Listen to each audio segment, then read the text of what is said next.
Yeah.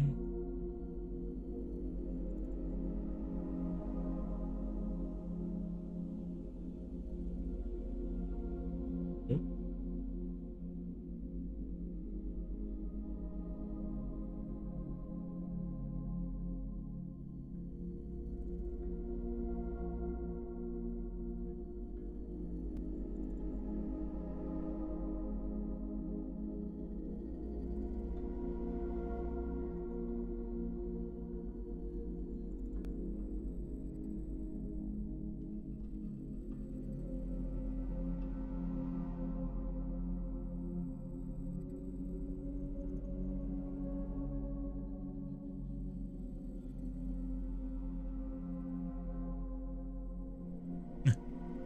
Ah,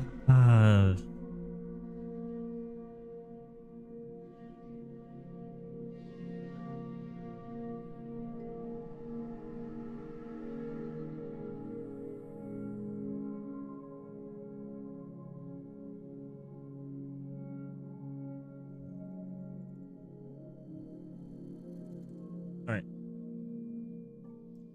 Let's do it. Let's do it. Welcome to the stream. It's been a while. I've been occupied, busy doing a whole bunch of crap, and been busy and a whole bunch of crap to improve the stream, improve everything. Hopefully, it all comes to fruition soon in some type of way. You know, we're here. We're thriving, still kicking it. We're kicking it. This boom. Maybe I'm too close to the screen.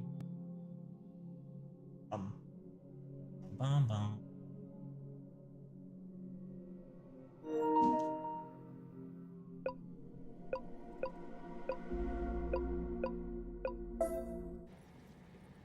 All right, where were we? We were here.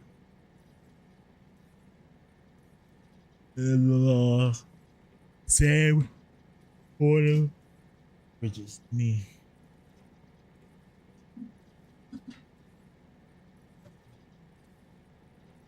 Water fluctuate.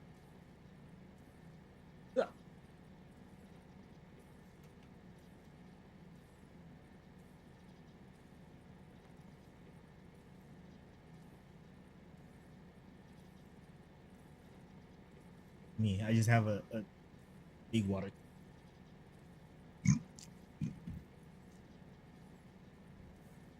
All right.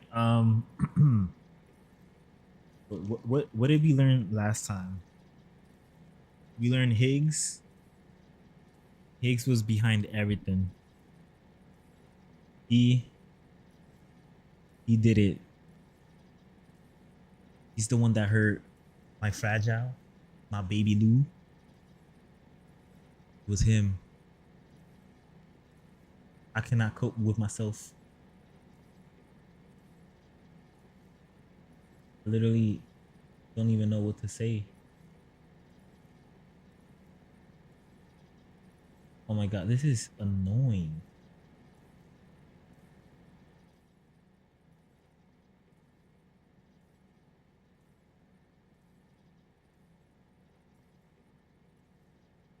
They hurt baby Lou. That's all you need to know.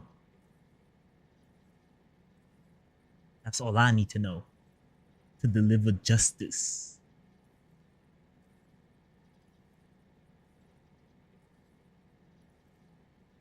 Stream is good, right? Boom. Boom, boom. Okay, you guys can see the screen.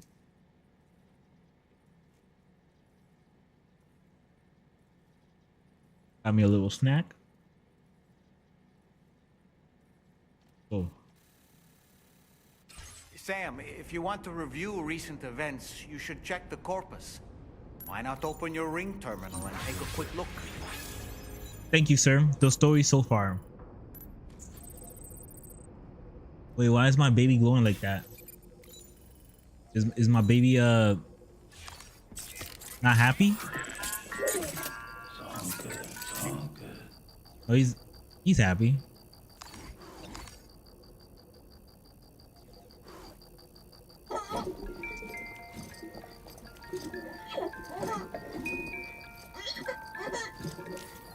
Baby's okay. He's okay. He gave me 20 thumbs up from Baby Lou. Look at that. Okay. Should we go through the lore bit? Because I am kind of lost with some of the with some of the terms and what was going on with Dead Man.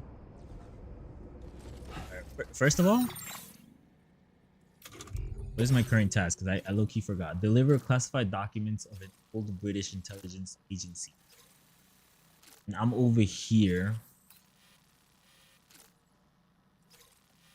I'm over here and I need to get over there. That. And the aid request. Take out the brigands blocking. Oh, I remember. I was gonna do this. Build a bridge for a fellow porter. Okay. Place marker and take out the 5 dudes. Okay. Cool. Once we get to what's it called, West Australia Knot City, the big one over there where the lady's waiting for me. We'll do some lore reading.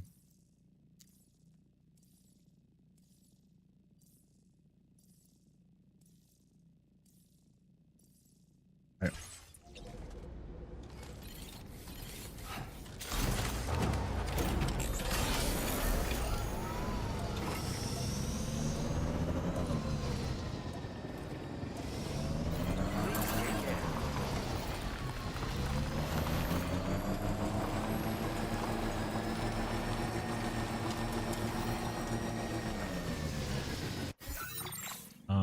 Where's the guy I gotta beat up? Over here. Enemy elimination. Bet. I'll just shoot him on the road.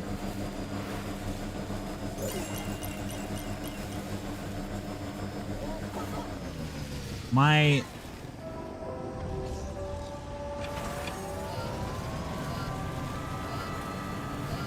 freaking car is like all messed up because I haven't signed in for a while. Hey, how realistic this game is. I thought it's realistic. It's just like just hidden mechanics.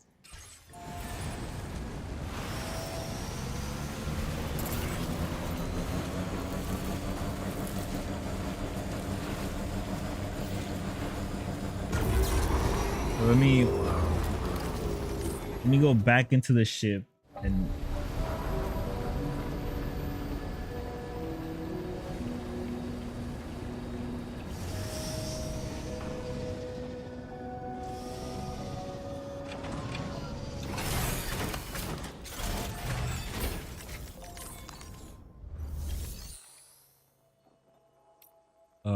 yeah, let me go back into the ship and go to sleep.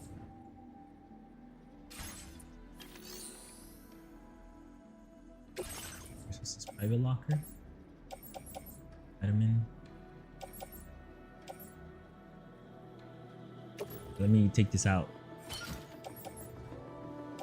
Don't care about him.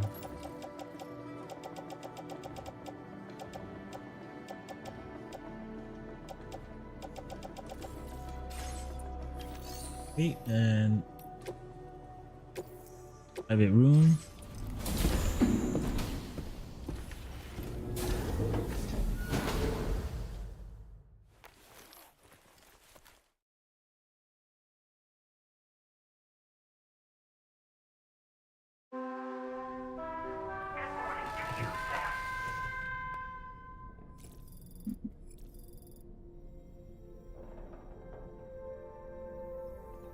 Morning, Sam. Get up. Get up, brother. No time to be laying around. Eat some of this.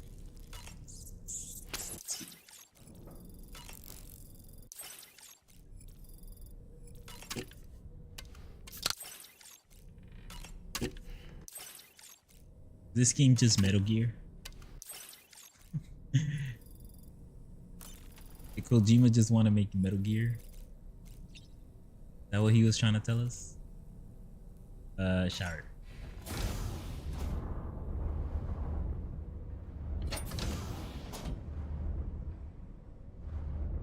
I didn't see Fragile.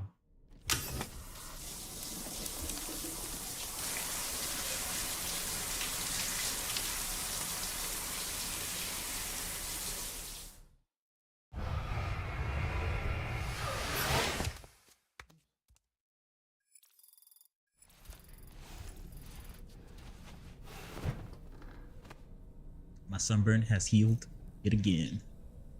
Got nothing to say, right? I've known Tarman for quite a while now, but Oh yeah. that was the first time I've heard him speak about his son in that fashion. Damn. It made me wish that I could do something, anything to ease his burden.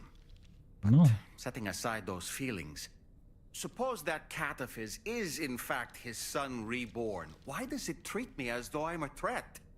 Does it just hate me? Reincarnation or not, perhaps it's still a cat at heart. True.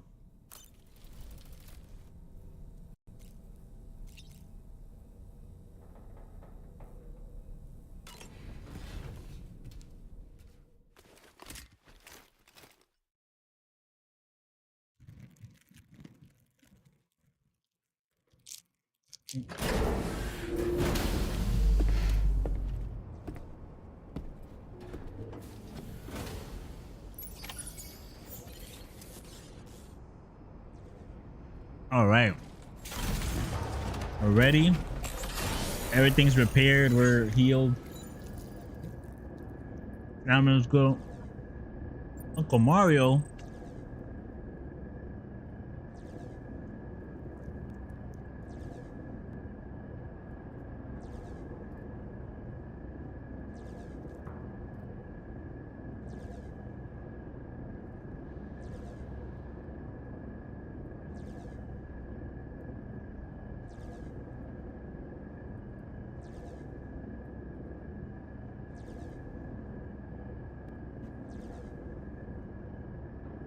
Let's go.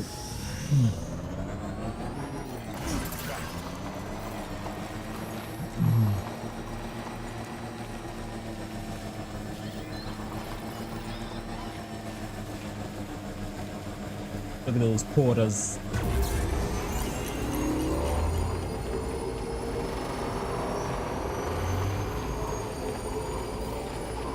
We're in the outback.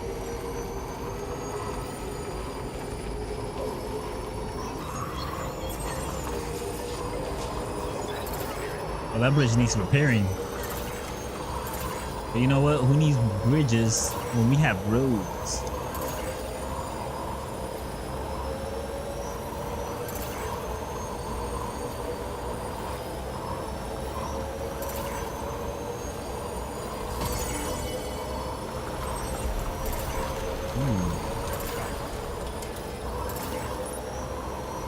Are we gonna beat up 5 guys?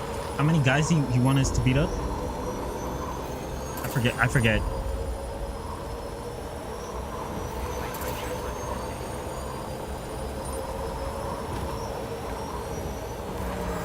Someone's out there.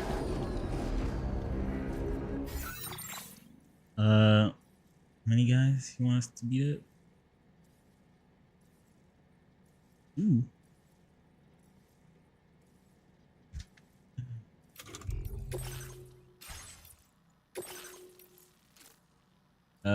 Cause cargo safe by blah, blah, blah. Take out the 5 brigands block. Ooh. There's 5 of them. I'm taking all of them out.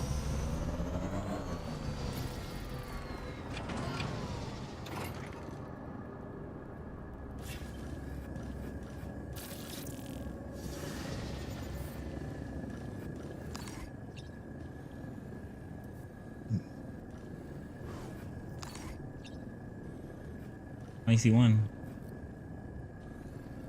Am I blind?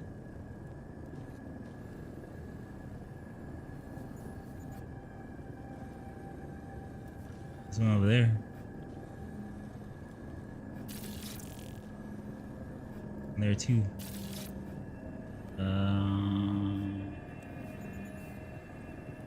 Okay, where else? That's about it.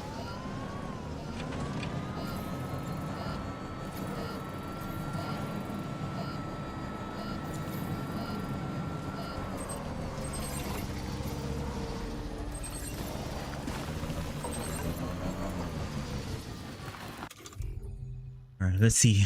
What are we gonna do? What are we gonna do?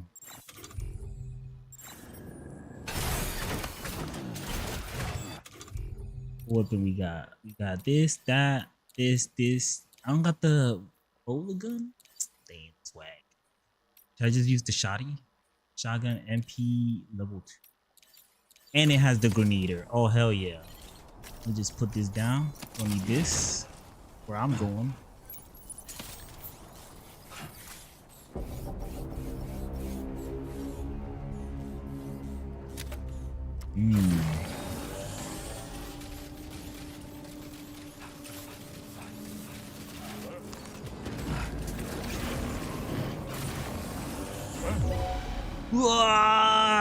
I'm gonna jump kick his ass.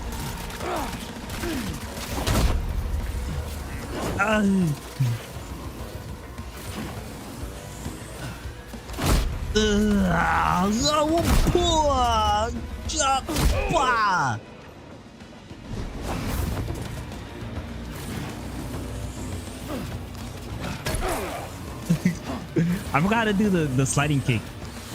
Oh, there we go. Ow.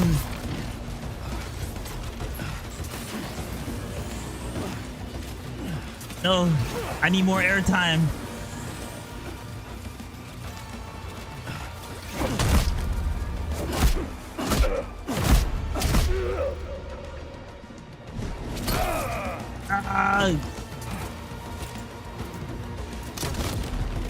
Whoops. Oh, I don't know why I was crouching. Oh, what? Get up, Sam.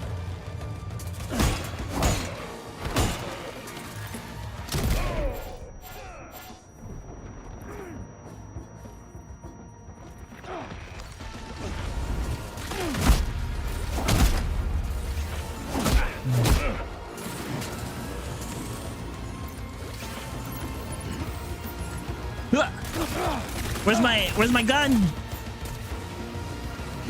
Use the gun. Sam, what the fuck?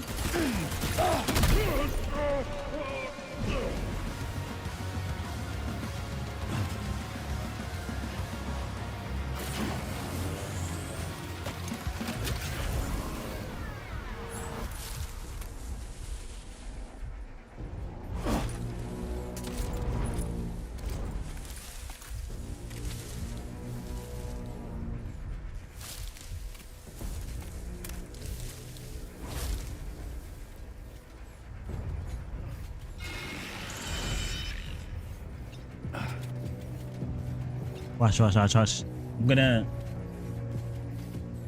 do jump attacks. I will get that leg kick. Here we go.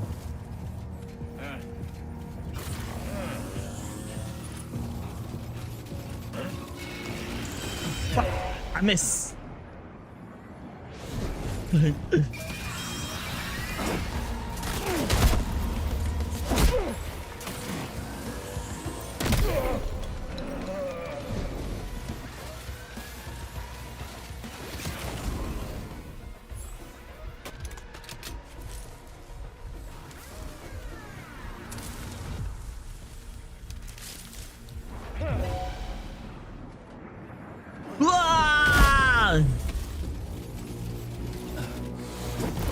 Fuck. Let me try again.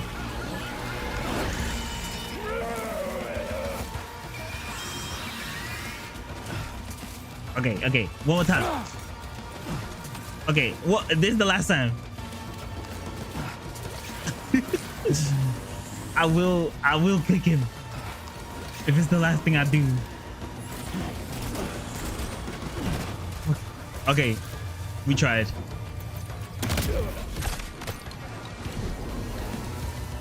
Shotgun's OP. It just takes one hit. They're down. Did I complete it? I did. I got the thingy.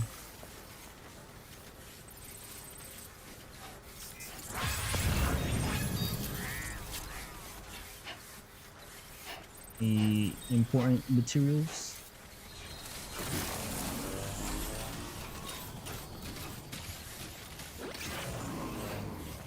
All rifle, chemicals, metals over there.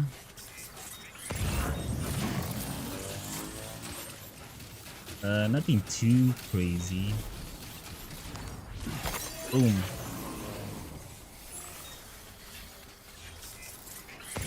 In here.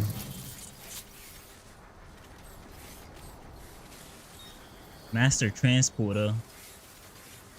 Where's the box? Oh, it's over here.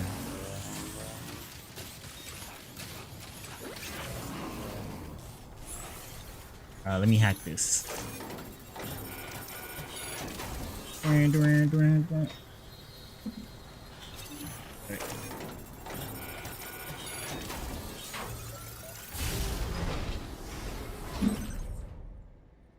Let me take this.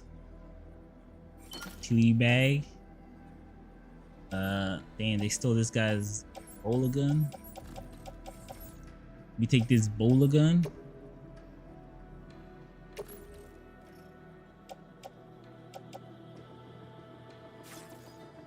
What do I have in my shoulders? Nothing? It's here.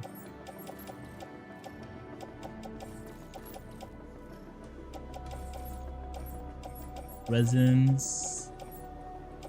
And a ladder. I'll take the ladder.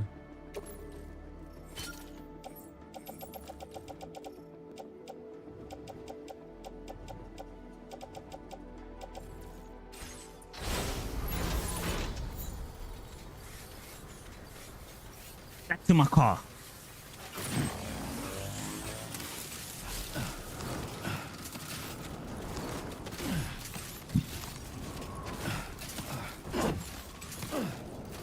I gotta master the kick.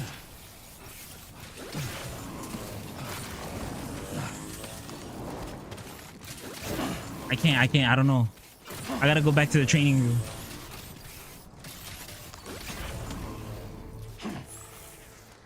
Alright. Put this away. Baby Lou, he was having fun. Watch me jump all over the place.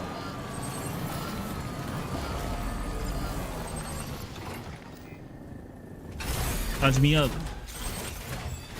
I'm fully charged. That was fast. Gotcha. Yeah, sure thing. This one's for To you. give likes. Thank you, God. Gotta give them biceps. Keep up the grind. Give me a hand. Anybody out there? Me leave a like too.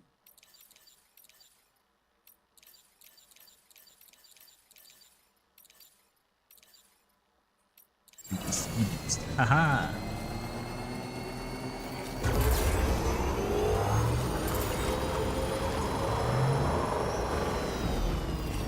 Hee.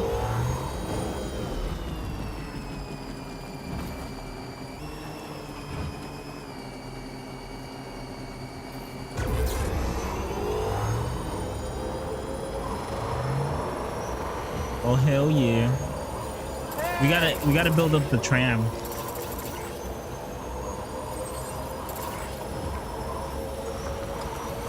Oh look, the tram. It's moving. Uh-oh. Timefall. Timefall is never good.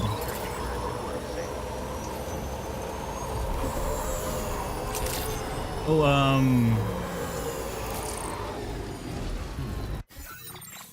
where did you want me to build the bridge? Over here? Build a bridge. Teleporters.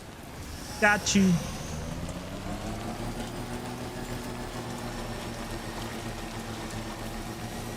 I don't know why they can't just use the road I built. But whatever. We'll build the road. I mean the bridge. No harm, no foul. Oh, it's a... Okay.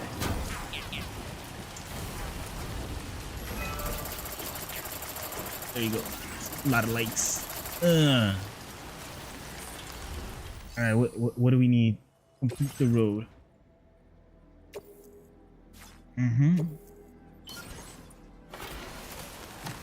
Give it to them. There you go.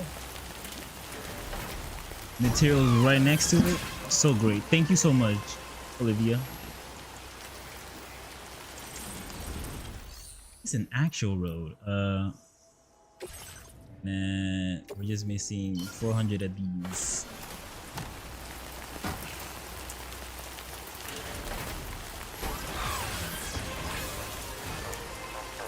Yeah, no problem. That's what we do here.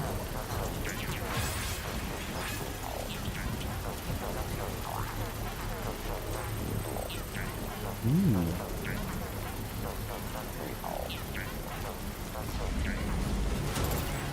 Nice. Oh yeah. Cool.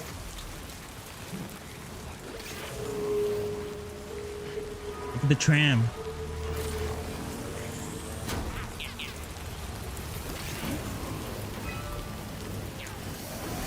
Alright, let's get out of this rain before it destroys my packages.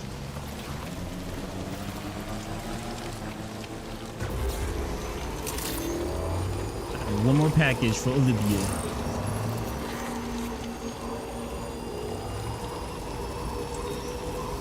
Shotgun. No, I don't want that. I want shotgun level 2.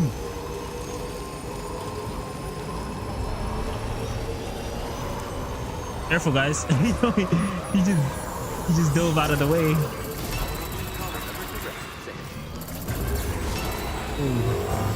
Whoa, easy, Tiger.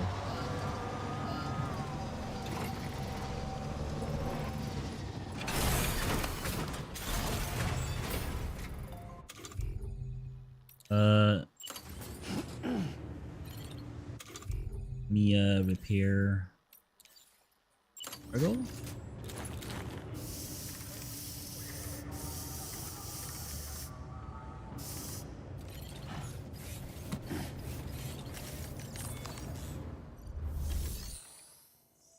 Deliver and report. There you go. Olivia, my darling. Thanks so much for stopping by. Give me a moment while I check the orders.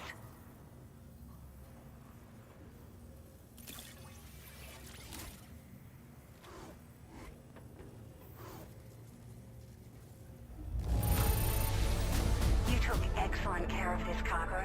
Did you have really any shows. doubt? We were right to count on you. Thank you.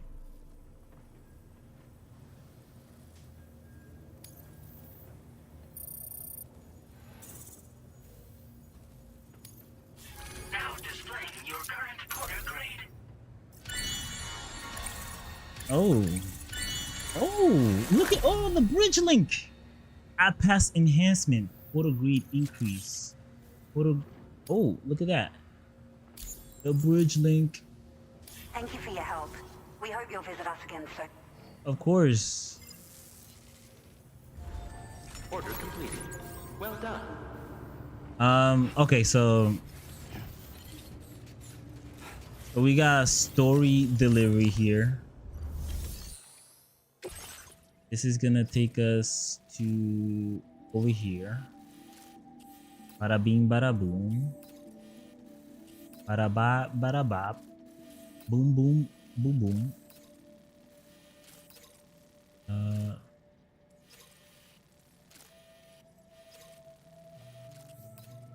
Connect this road here, here, boom, boom, boom. Okay, so we take this order. We need to go into this valley area. This is the next location.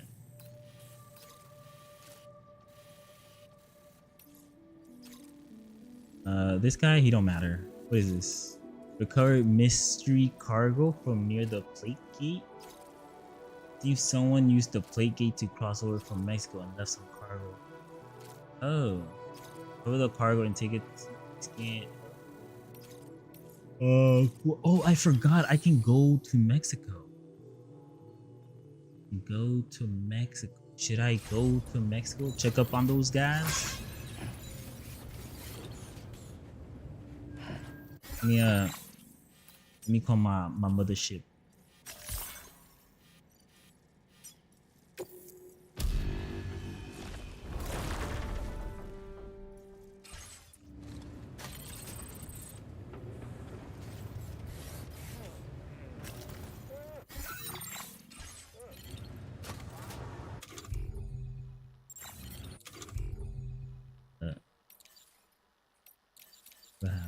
Have this. Okay.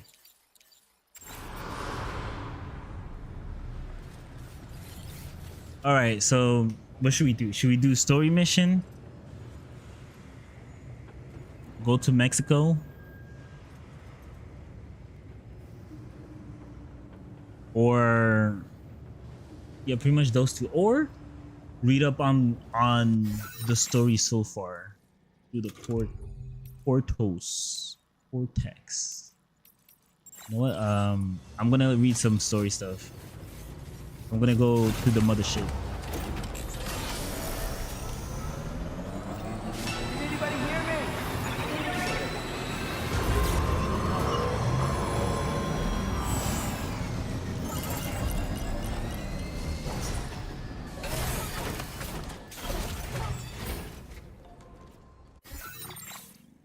All right, let's enter the corpus.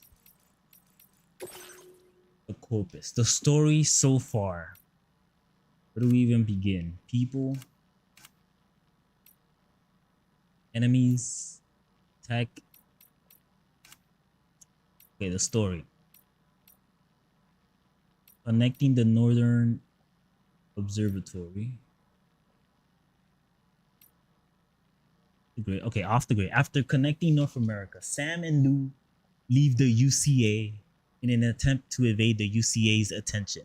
They decided to live in hiding on the border with the former Mexico, where Sam works as a freelance porter. Having completed an order outside of the Cairo network, it is time for Sam and Lou to return home. So that's the beginning of the game. That's where we were. And then we met Fragile. Sam and Lou have been living a quiet life and reclusive life, choose close to the border of Mexico. One day, Fragile pays us a visit. As Sam, listen, you gotta connect the world, not just the US, Mexico too.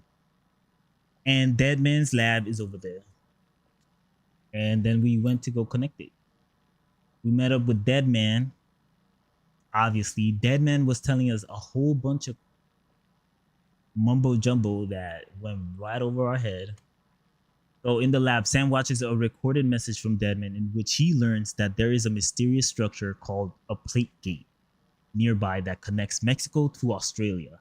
Sam defeats the giant BT that appear and watches the remainder of Deadman's message, which shockingly reveals that there is another BB with the same serial number as Lou, BB28, and that Deadman has actually died and gone to his beach. That was a big moment, because we thought Deadman didn't have a beach. But in actuality, he did. He is a person, a human. Homeward bound, Sam watches a recorded message from Deadman in which he learns that there is a mysterious structure, blah, blah, blah. I read this. Sam takes Lou's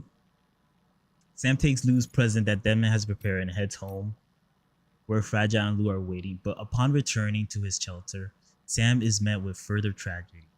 While he was gone, Fragile and Lou were attacked by a group of unidentified assailants. It was a samurai. There was red robots. We didn't know what the fuck was going on.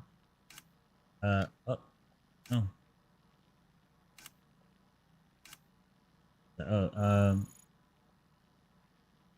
All clad in red, Fragile risked her life to try and save Lou, but was unable to. The particle form of Lou that Sam sees in his BB pod was basically something resembling a BT. Lou is dead, and Sam's grief plunges him into a state of deep despair. Bro, it's so sad. I lost my baby. Anyway, journey to Australia.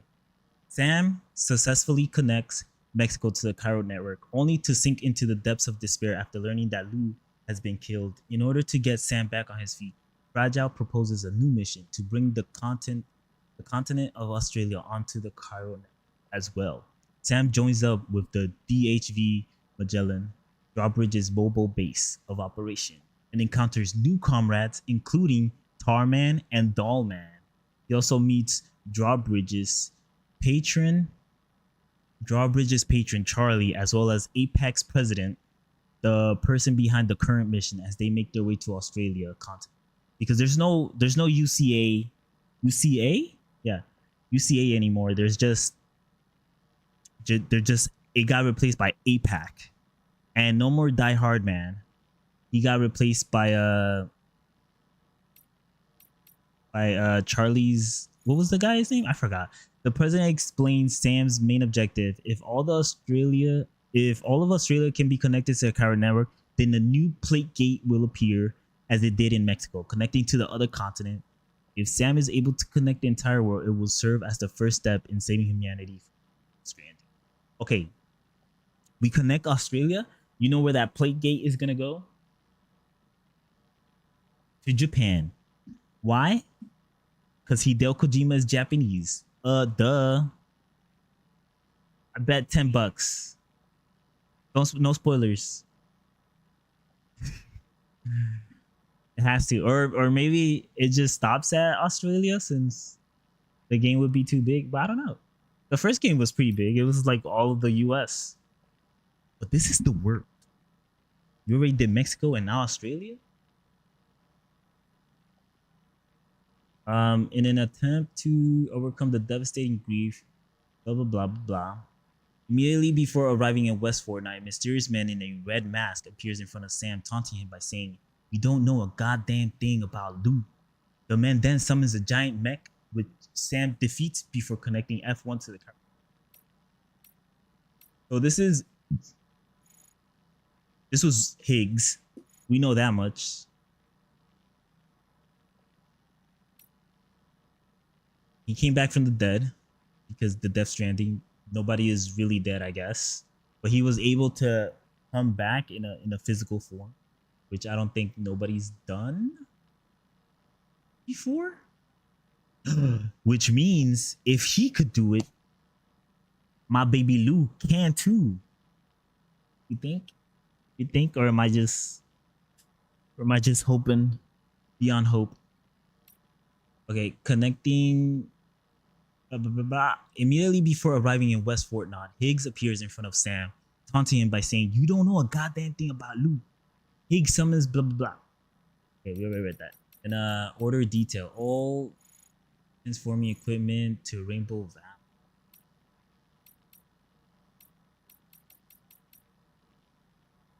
Next facility.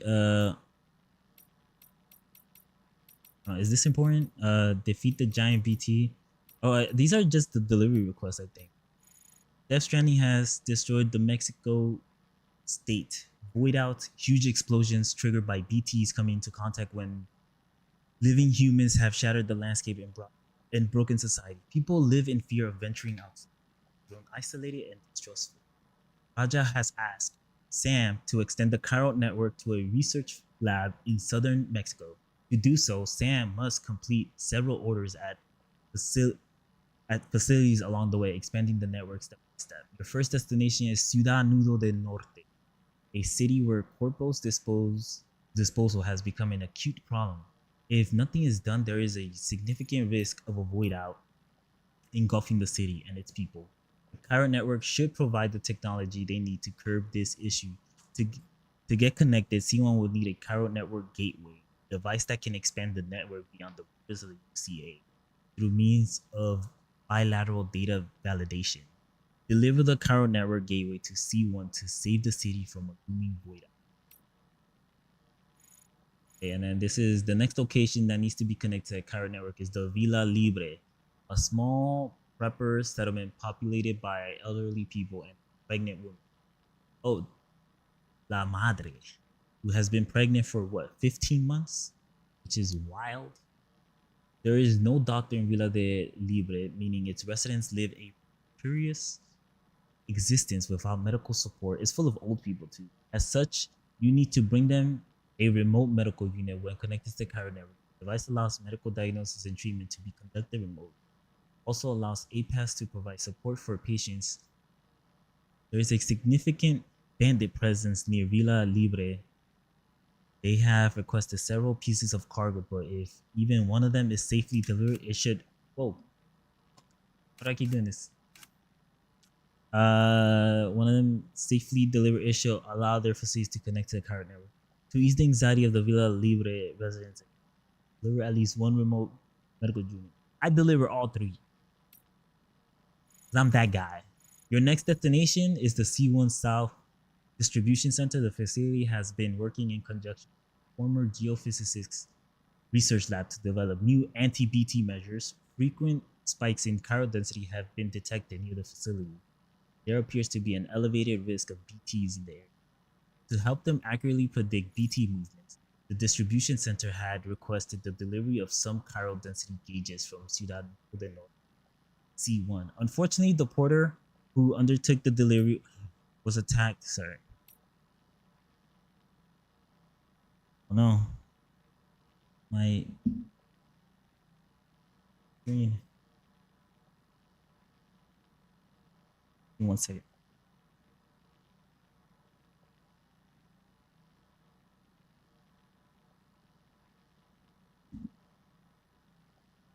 Where was I? The lab conducts the.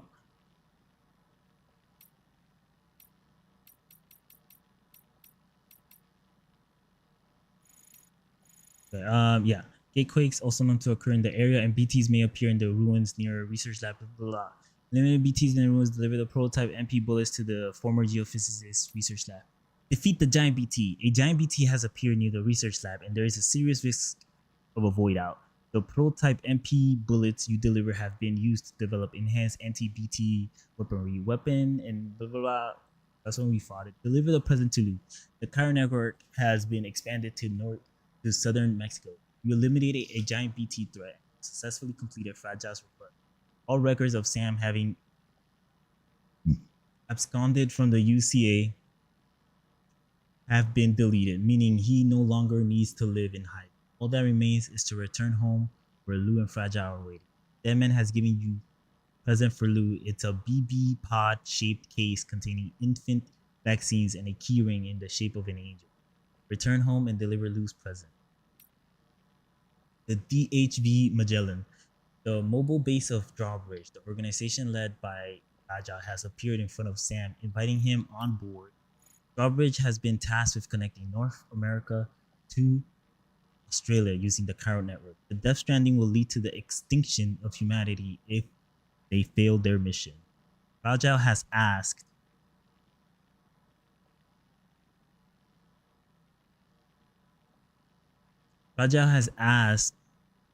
for Sam's help embarking on another journey similar to the ones in which he established the UCA should also help Sam to grieve and recover from his loss. The first step is to pass through the plate gate, which connects Mexico and Australia, then connect the Cupid to the terminal on the other side.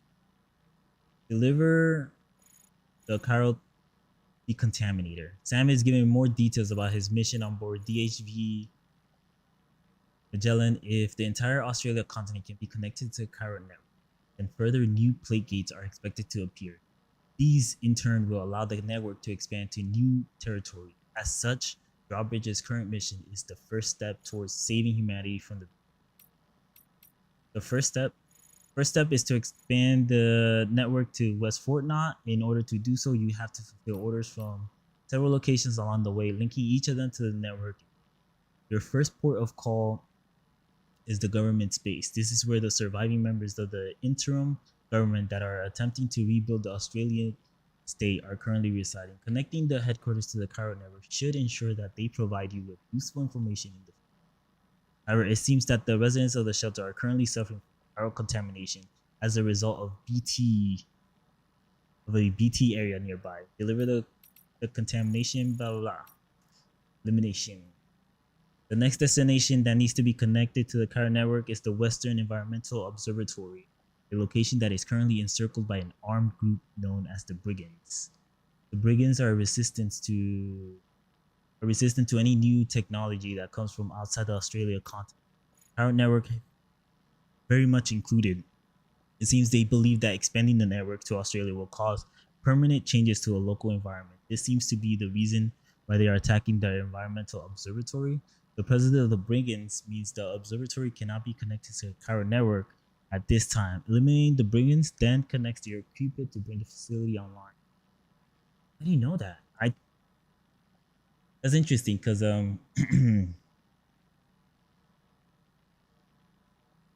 because in the first game the bandits they were just bandits because they just got tired of delivering packages and became crazy and just wanted to steal packages. But in this case, they're like, no.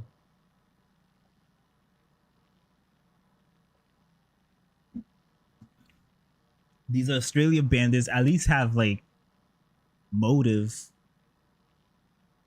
Their motive is if you reconnect to the Cairo network, everything is doomed.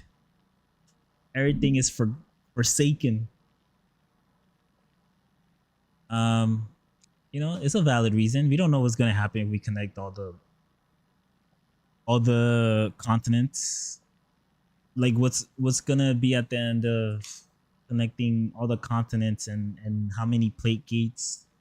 If we connect the whole world, is there just gonna be a huge plate gate to the beach, to the other side? We don't know. Maybe they're onto something. We don't know. But you know what? Fuck them. That's right. I said it. Fuck those bandits. I'll beat them up any day of the week. Okay, the governments have introduced you to a prepper known as the Lone Commander. He is supremely skillful sniper with a wealth of combat experience and know-how. It seems he is willing to share some of his who cares about him. Recover the mementos from BT area. The Lone Commander. The government has issued a new order for sand. It seems that the Brigand Scouts have established a small base in the anomalies. Tar has detected in Brigand's base to northern to restore the musician's shelter to Karner. It seems the anomalies are being caused by some kind of communication disruptor which will be destroyed. You also have another objective. The musician has an exceptional ear. And Tarman would like him to listen to a recording that he's made. Running is a mysterious life form that Tarman once encountered while voyaging through the tar. Attempting to digitize the recording seems to crash the system, meaning that it can only be stored on an analog medium. If the source of the sound on the recording can be identified, it may prove very useful for drawbridge. Destroy the communications disruptor and deliver this mysterious recording to the musician. Investigate the unusual tar currents near cargo. Recover the stolen records. A member of the staff has asked Sam to restore the Smoke Hill mine. And I think we're good. Okay, what are some of the terms that we're not familiar with? The abbreviations, certain things. Okay, people, Sam. Let's read his backstory real quick. A porter and doom sufferer who was once a member of Bridges. Sam's doom abilities allow him to sense the presence of BTs, but it is his ability to repatriate That's when you come back from the rebirth, death, and rebirth. That makes him particularly noteworthy. Repatriates, I don't know how to pronounce that word, such as Sam cannot die even when caught in void outs, and allows return to the world of the living. Sam crossed North America from east to west with his BB Lou for company and connected the entire Cairo network. He also saved Amelie, who had been abducted by terrorists with help from Fragile and Bridges' colony. Sam took on and defeated a number of BTs as well as his nemesis, Higgs. After establishing the UCA, Sam left Bridges without informing anyone. Oh, oh. Without informing anyone. What the fuck? Okay, who has taken. He is now considered a fugitive, and as such, he and Lou have taken to living a reclusive life close to the Mexican border. During his journey across North America, Sam would experience flashbacks whenever he connected to Lou's BB pod. These flashbacks were the fragmented memories of Cliff, Ungerd, a man with whom Sam has a unique connection. Sam initially finds these flashbacks troubling, but eventually comes to understand their true meaning and significance. And if you want to know, play the first game. But you want to know now? Spoilers, he's dead. BB. Bridge babies or BBs are BT sensors that were developed by Bridges. Unborn human babies. Unborn human babies are fetuses that are removed from their brain dead mothers. After 7 months gestation, they are placed in pods which recreate conditions of the womb. They are connected to the beach and are able to detect BTs. Connecting an umbilical cable to a BB's pod allows it to share what it has sensed with its human user. Ooh.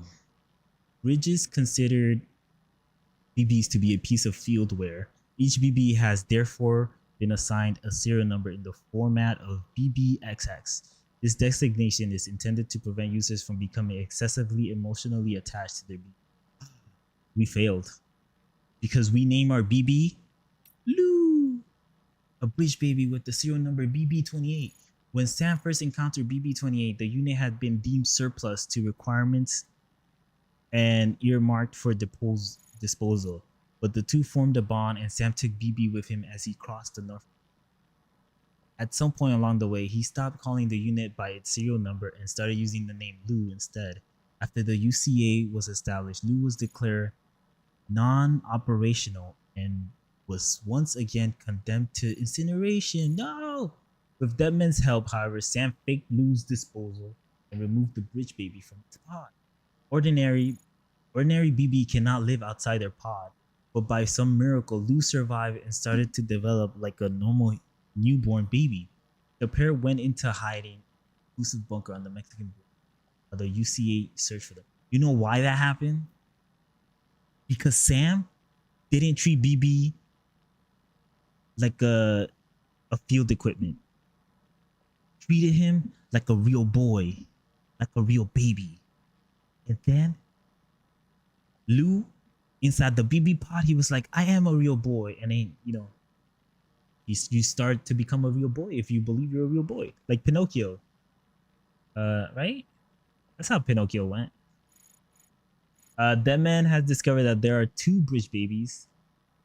The pair went into hiding in a reclusive bunker. Deadman has discovered there were two bridge babies with the serial number BB28 and an apparent administrative error. 4 years ago, a bridge baby marked BB28 was incinerated. However, shortly afterwards, Sam was given a unit with the same number. This is the BB that Sam called Lou and took with him in the journey across North America.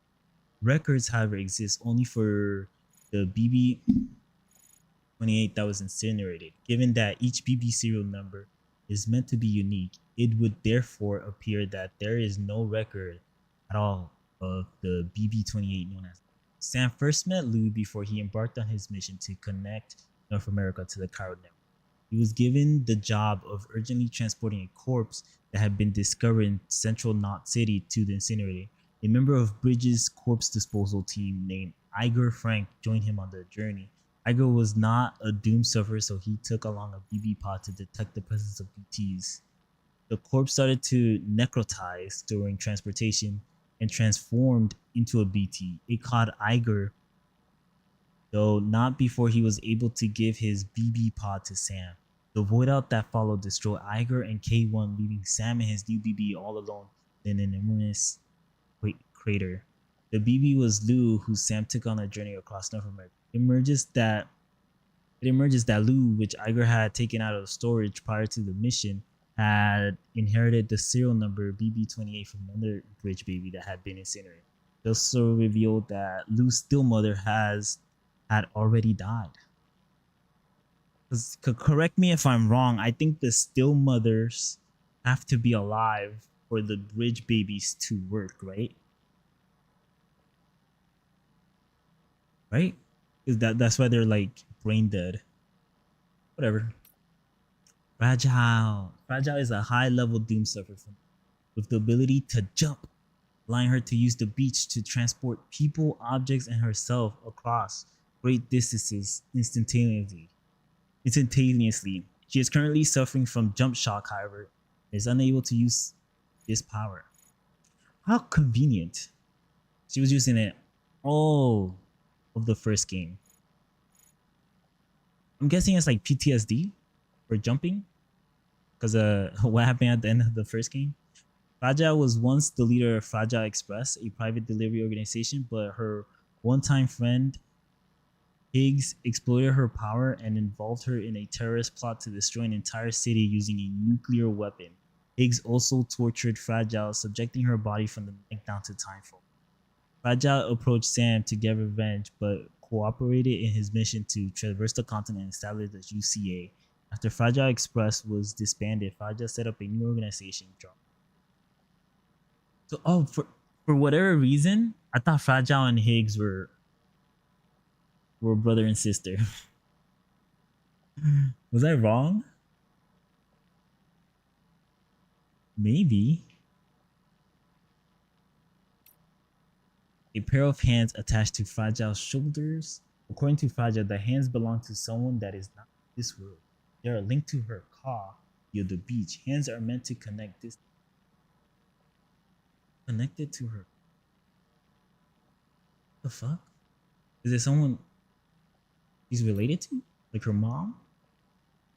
Prior to the Death Stranding, Die Hardman was a special force soldier in the US Army, serving under Captain Clifford Cliff Unger. He was given his nickname on account of his ability to survive any situation. After the USA was destroyed, Die Hardman became the commander of Bridges and dedicated his life to rebuilding America alongside President Bridget Strand. Following Bridget's death, Die Hardman supported Sam on his mission to connect North America to the Cairo network. And once the UCA was established, became its first president. He has since stepped down and his current whereabouts are unknown. Die Hardman's resignation was a direct result of the UCA's abolition of its presidential system. It was decided that rather than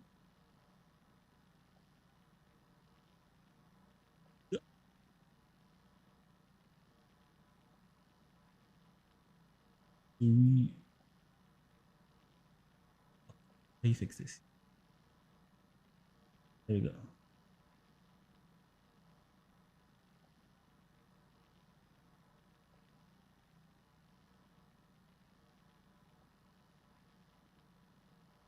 Let me drink some water.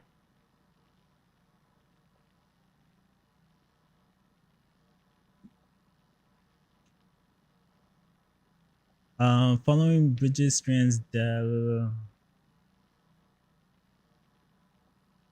establishing became its first president. He has since stepped down and turned whereabouts. That's because he's Charlie. Duh. That's because he's Charlie.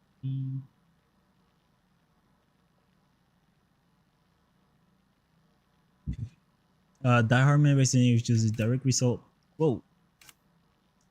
Die Hardman resignation was direct result of the UCA's abolition of its presidential system. It was decided that rather than relying on nationally elected officials through voting, combining APES technology current network will allow the UCA to reflect the will of its people in real time, fairly and effectively. And so Di Harmon became the UCA's first and last president. Currently, the UCA delegates its national affairs through APAC. Deadman. As a member of Bridges, Deadman studied BBs and supported Sam on his mission to establish the UCA. Deadman initially told Sam that BBs are little more than pieces of fieldwork, ordered him to dispose of BB-28. However, after helping the BB recover from auto auto autozemia, autozemia, I don't know. He began to em- empathize with it and eventually started referring to BB-28 as Lou, just like Sam. Prior to joining Bridges, Dead Man was a coroner who often had to dismember corpses. He was born from an artificial womb and was given organs harvested from dead people to make up for the ones he was lacking. As such, he is a mixture of living and the dead, and does not have a beach of his own. This is a source of great distress for him, as Deadman himself has confided to Sam. Tormented by his lack of a beach, Deadman moved to Mexico to conduct research into Ka, the beach, other topics of spirituality. There, he discovered that he does in fact have a beach, and that he is a doomed sufferer. Unfortunately, Deadman's body was already on the brink of death. He makes one last confession to Sam before making his final journey to his beach. Tarman. Tarman is a doctor and a geophysicist who suffers from dooms. He is also responsible for piloting the DHV Magellan, which he does by inserting his right arm into the ship's nav console. Tarman's right hand is lost somewhere in the tar, and his presence there seems to allow him to read the tar current. It is unclear how or when he developed this ability. Tarman's binoculars, which he always wears around his neck, serve no purpose in piloting the ship. Instead, they allow him to indulge in his passion of bird. Dollman. Although Dollman once possessed a physical body, currently his soul is Ka, fucking high in the Ka, reside within a small doll. He is a doom sufferer and once worked as a medium, though he has since lost his powers. He does still have a deep connection with BTs and the dead. However, and his insight is deemed invaluable by drawbridges. Bellman urges Sam to set out on his journey to connect Australia to the current network so that he may overcome his grief of losing Lou and Charlie. Drawbridges Patreon. Charlie contributes to the maintenance and operation of DHV Magellan, as well as the drawbridges activities in general. His true identity is unknown. So great. Hartman was Bridges' leading beach researcher, sought to unravel the mysteries of the Death Stranding while supporting Sam on his journey across North America. Hartman lost his wife and daughter in a void out that destroyed an entire city. He was undergoing surgery at the time, and his heart briefly stopped in the ensuing chaos. Unfortunately, a defibrillator was on hand to bring him back to life. Hartman is a doom sufferer who is able to access other people's beaches and has visited the beach countless times in search of his family. This constant beach travel has given him a heart-shaped cardiopathy,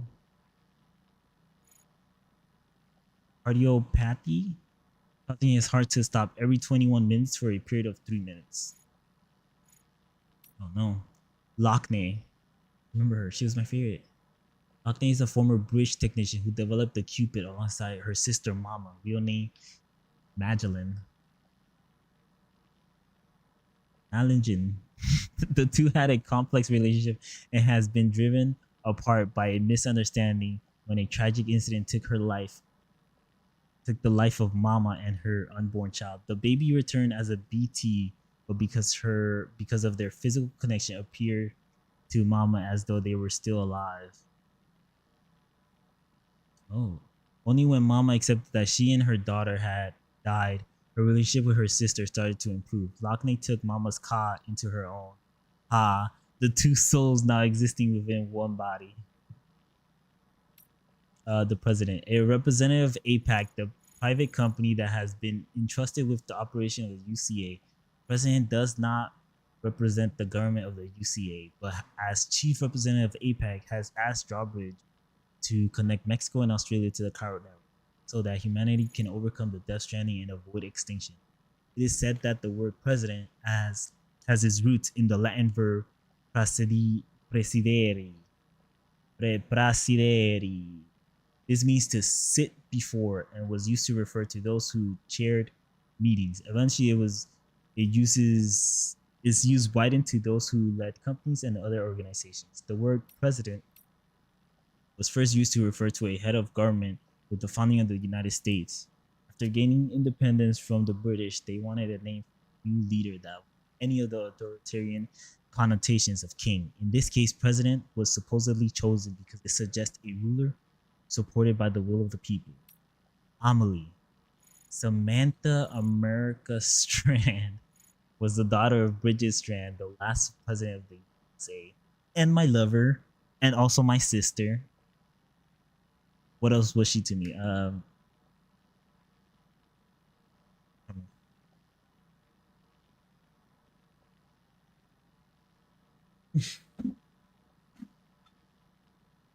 Oh, I see you, uh, Carla.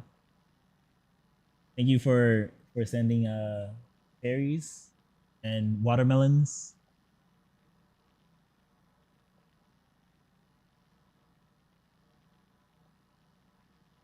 Where was I? She organized the first bridge expedition leading all the way across North America and establishing the infrastructures for the car. On the way, Amelie became Sam's older sister. Ha! Incest. We know Japanese, and they love incest. Amelie became Sam's older sister after he was adopted by Bridget. When Sam was a child, he gave Amelie a handmade Cupid and she gave him a dream catcher in return. Amelie was always worried about Sam and overlooked. But unbeknownst to Sam, Amelie was in fact Bridget's Ka. Oh, that's right. That's right. It was she was his sister and mother.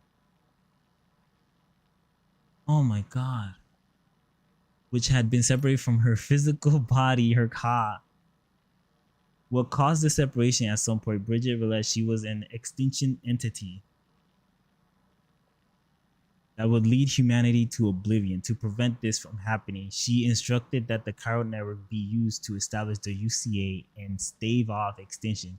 It seems likely that Amelie's appearance came about as a result of Bridget's distress over whether to save humanity or bring about its doom. Higgs, Sam's nemesis. Higgs is an extremist, separatist, impeccably opposed to Bridges, who attempted to foil their mission to connect North America to the chiral network and establish the UCA. Higgs was once a porter who cooperated with Fragile in a ruse to harness her power and manipulate her into planting a bomb as part of his terrorist plot. He tortured her, exposing her to timefall and permanently aging her skin. Not only hell-bent on destruction, Higgs harbored an intense and fanatical devotion to Amelie and her transcendental facilities, using her powers to wield extremely high-level Doom's abilities of his own. His relentless pursuit of Sam may have been fueled by his jealousy over the attention Amelie showed him. Sam eventually defeats Higgs in battle before Fragile sealed him away on the beach, from where he would be unable to ever return. But what the fuck? He's back. What do we even do? Porters. Porters deliver cargo to cities and other human settlements that have been left isolated by the death stranding. Porters have had a hard life, with chiral clouds making the use of drones and aircraft impossible. All deliveries must be made over land, where timefall and BTs pose a constant threat. It is little wonder that they are considered to be heroes for work they do. Some porters work for Bridges or other private organization, while others are effectively freelance operatives. The effects of chiral contamination have led to some porters becoming addicted to delivering cargo. Oh, so it was chiral contamination that twisted their mind. I thought they just went crazy because of the BTs, the timefall, everything, and they're just like, fuck, I'll just deliver cargo, steal cargo, and deliver cargo. This is known as drone syndrome and has been observed in the mules who operate in the UCA. Noberto Puente. Puerto was a guard on the Mexican border. Just like his father before him, after the death stranding, he continued to maintain the security of the border region, even when the society on either side had collapsed. A shortage of materials and equipment left the border security system on its knees. However, however, and the threat from extremists only grew until the situation became dire. It was around this time that the first Bridges expedition arrived, promising to bring the Cairo network in the near future. Norberto therefore left the border where he'd been born and raised and moved to Ciudad Nudo del Norte. His hope is that the Cairo network will bring about peace and security that he and his colleagues were unable to maintain. Continue to develop your connection level with him and his vicinity, and you might receive a powerful handgun. This is the dude that has the handgun? I thought it was the other guy. Oh. Yeah, I'm gonna go. La Madre, a woman who had the good fortune of finding herself in Villa Libre. She used to be a bandit, though insists she had no choice but to do whatever was needed to survive in this world. Right. I didn't have the luxury of being able to consider the future. I could only think about surviving in the here and now. Well, that all changed when I became pregnant. The other bandits saw me as nothing more than a burden. I was cast out, eventually ending up at Villa Libre, a settlement inhabited exclusively by elderly people. My new companion's wisdom and experience became the raw materials from which I could build our future. They taught me that today is connected to the past and forms a bridge to the future. So I resolved to live for the sake of my child. But my baby still has not been born despite reaching term. Will our tomorrow ever come? Dun, dun, dun. Continue to develop your connection level with her, and you'll unlock a rod that excels at combos. Combos? Benjamin Rivera. Before he started working at the distribution center, Benjamin was involved in medical anthropological fieldwork where he observed and treated the symptoms of a number of different patients. He was interested in how the changes brought about by the death stranding were affecting people's bodies and minds. The knowledge Benjamin gleaned from his fieldwork proved useful when the first Bridges expedition arrived in Mexico. Ever since the UCA was fully connected to the Cairo network, the environment has been unstable. Has been earthquakes, sudden floods, and spikes in chiral density. Fear of BTs is also putting people on edge, straining them further. Benjamin believes that it is necessary to expand the chiral network and the new technologies to put people's minds at ease. Benjamin's medical background has allowed him to contribute to the development of blood grenades. The grenades can now be mass produced by synthesizing the blood of Doom Sufferer. And his max thing is an upgraded blood grenade. Alex Weatherstone, a member of the first Bridges expedition who worked at the weather station. Alex collected and analyzed weather data from the North and observed changes in chiral density. This information was used to provide support for Sam as he made his delivery. Alex was once a medic, and he also took care of his co-workers' health at the station. When the UCA was established, Alex aspired to join his old boss, Deadman, at the Mexican Research Lab. Benjamin Rivera from the C1 South Distribution Center helped Alex make the move, and the two have been close ever since. In addition to his medical knowledge, Alex is also well informed about the weather and geological phenomena, such as tar He wants to unravel the mystery of the Death Stranding by looking into humanity's relationship with the beach, among other things. Ooh, he gives you the max assault rifle.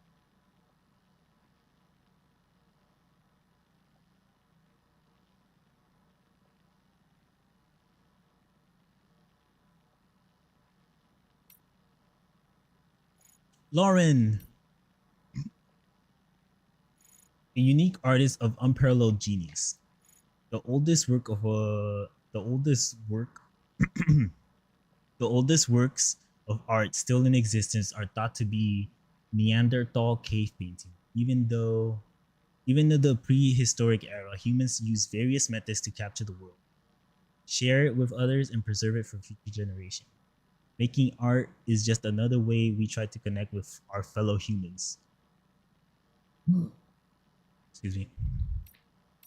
The artist is part of this long standing tradition, a documenter of human life. She uses all of the tools available to her eyes, her hands, her ka, and her ha to try and capture what it is to be alive in the time of the Death Stranding.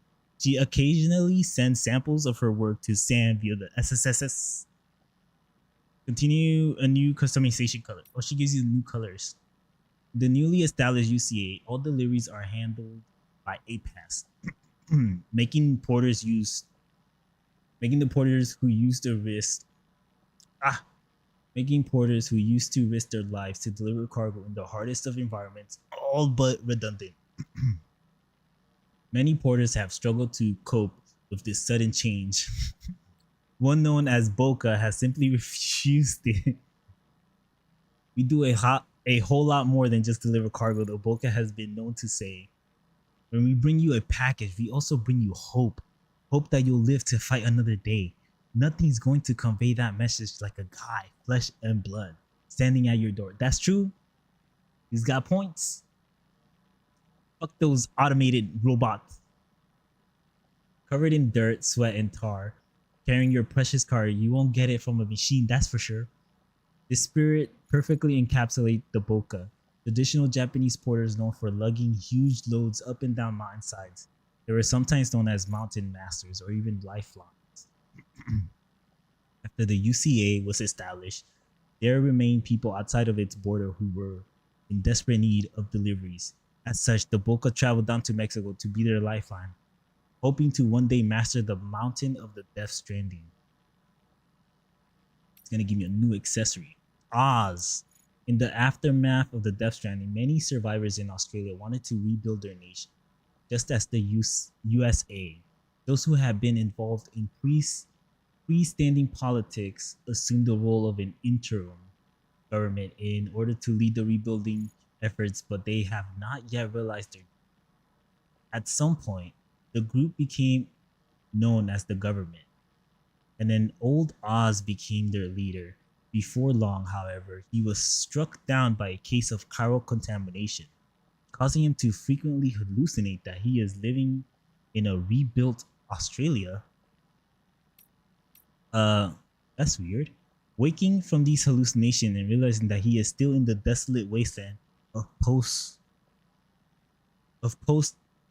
stranding Australia is a source of regular and profound anguish for him.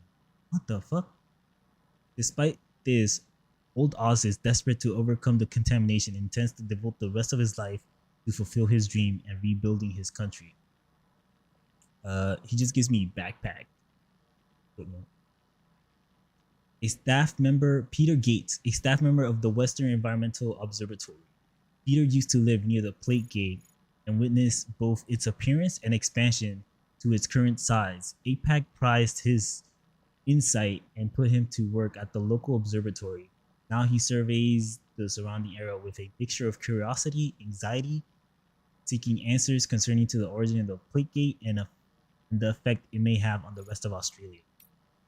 The brigands in the area, however, viewed the plate with far less inquisitive eyes, seeing it merely as a portal through which dangerous foreign technology, like the Chiral network, will emerge to take root in Australia. Their siege of the observatory was an effort to prevent this, one that rattled Peter to his core. With the threat neutralized and the observatory connected. Peter is now hopeful that the chiral network will protect this facility from any further hostile. I already received his ultimate showing of gratitude. Old commander. In an attempt to, I hate the old key. Okay, the musician, Jen Hoshino, a reclusive musician of unrivaled talent. We love him. He's the boy. Exceptionally astute hearing. The musician once lived a nomadic life traveling around North America and playing music with friends he made. His songs were inspirational, giving people the courage to go on living from the Death Stranding, and are still listened to all over the continent. Since passing through the Plague Gate to Australia, he has lived alone in his prepper shelter. He itches to create music that celebrates the joys of living. Humans are the only species that makes music. It is an essential part of who we are. Even babies in the wombs respond to it. Music exists in all human culture and is needed more than ever in the brutal world that Death Stranding has left in its wake. It can overcome language barriers and build bridges between people. That is why the musician continues to create and play music, and has hold himself up in his shelter so that he can devote himself to his precious work. The musician's shelter is filled with music that envelops and enriches the world around it. After Sam connects the shelter to the chiral network, this music can be shared with the world, a small step to the road of humanity's revival. Lightweight shotgun. Okay. I was gonna say yes and no. Humans aren't the only ones that make music. First of all, we aren't the only species that make music. That's one. And yes, this is correct. I feel like music is so unique. Like it really does connect people, and it does like convey feelings that you have a hard time understanding sometimes. Music is so important. And it's true, like every culture throughout human history has had some sort of music. And every culture experiments with however they make music, whether it's instruments, vocals, stuff like that. Like for instance, like opera singing is very unique to like, like maybe rap singing. And then some cultures have, they have drums, others have sticks and stones, just bang them together. But yes, music is so important. It really conveys your feelings. So like if you're feeling sad, just find some sad music. You're able to express yourself more than you would have than of just like being in your own thoughts. Olivia Westbury, an APAC staff member involved with engineering at West Fort Knox. Olivia is particularly interested in transportation and movement solution. The Death Stranding has made it very difficult for people to move around as they once did. Not only has the world's transport infrastructure been largely destroyed, but timefall, BTs, and void outs have made it dangerous to even step outside. While attempts are being made to connect people via the chiral network, some resources have to be transported physically from place to place, and there is a limit to how much porters can carry. Olivia therefore pushed forward a plan to refurbish the monorail that had once connected West Fort Knox with its surrounding facilities and beyond. Chiral crystals were used to line the load carried on the railway, which was reopened as the Westbury monorail. With APAC support, it has soon brought up the operational speed and is now expected to play a major role in the reconstruction of Australia. Okay, I'm tired of all these people saying Apex support. When really, it's Sam. Sam Porter Bridges. Where is it?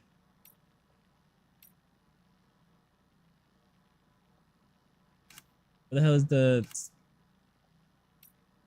Where was I?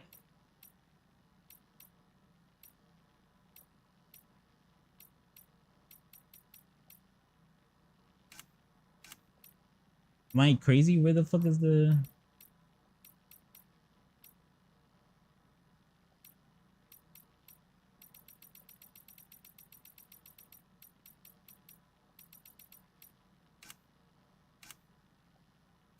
Where the hell is the shit I was reading?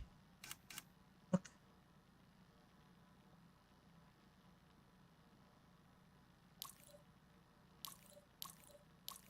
Okay, there we go. What was that? Olivia's done. BT. A BT or beach thing is a dead person that has crossed over from their world and became stranded in ours. Since the Death Stranding, a human's death has been understood as the separation of their ka, the soul, and their ha, the body. If corpses are not disposed of in a timely manner, generally within 48 hours, through individual, though individual circumstances vary, the process of necrosis begins. Incinerating a corpse will send that person's soul to the world of the dead. In the case of necrosis, however, the soul will mistakenly think it has a place in this world and will attempt to return to a body that no longer exists. Wait, what? In the case of necrosis, however, the soul will mistakenly think it still has a place in this world and will attempt to return to a body that no longer exists. The dead person is therefore stranded without a place to go, hence the term Death Stranding.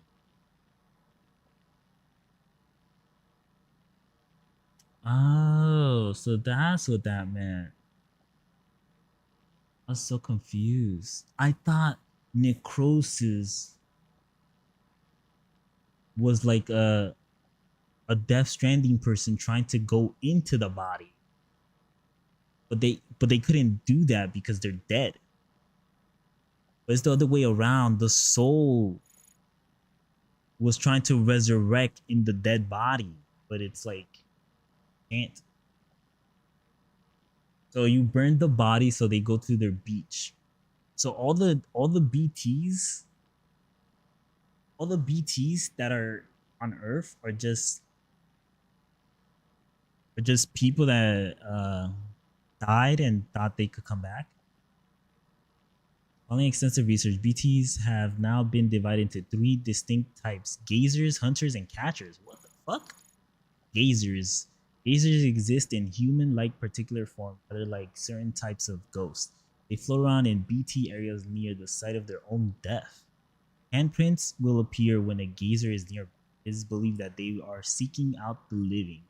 It is possible to safely pass a gazer by holding your breath. Further evidence that gazer cannot actually see living people.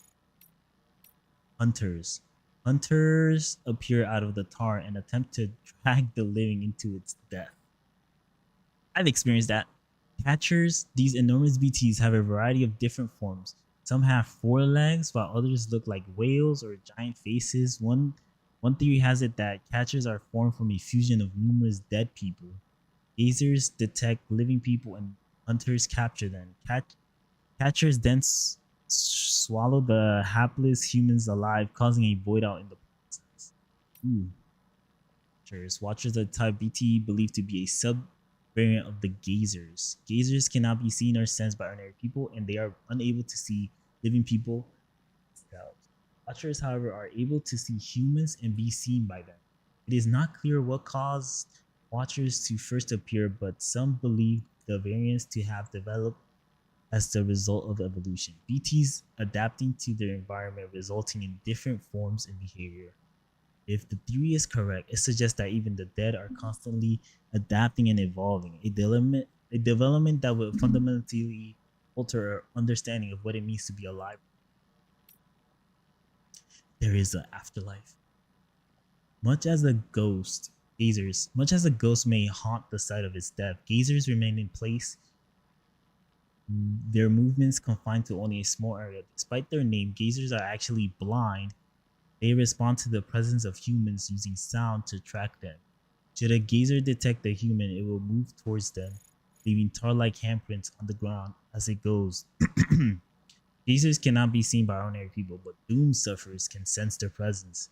The extent in which an individual is able to do so depends on their doom's level. In the past, Sam would feel a chill when the presence of BTs.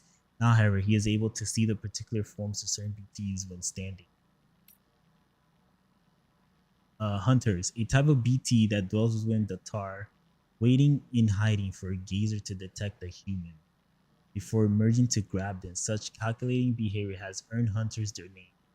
Be careful they aren't dragged. Be careful you aren't dragged to the ground by a hunter and then pulled toward a catcher while lying prone. Golden hunters. What? A gleaming golden hunter that are more powerful and dangerous than ordinary black hunters and attempt to kill their prey by submerging them in tar. Catchers. These are the creatures. The largest and most dangerous BTs of all. Catchers attempt to weaken and capture their human victims to trigger void outs. Catchers take many different forms but never fully reveal themselves to human observers. Gazers detect humans and hunters capture. A void out occurs when a catcher connected to these other BTs appears and swallows a human victim. Some catchers have been known to appear without any gazers or hunters in tow, directly targeting humans which enter their territory. Bandits. A hostile group that is active in the former Mexico. They are aware of the risk posed by void outs and never use lethal weapons. Bandits, superficially similar to the mules operating in the UCA, are fundamentally different. Mules are afflicted with Jones syndrome. Their only goal is to make more and more deliveries. They are particularly attached to their own cargo. The bandits' top priority, on the other hand, is survival. As such, they have been known to steal other people's cargo, making them an irritating presence for porters.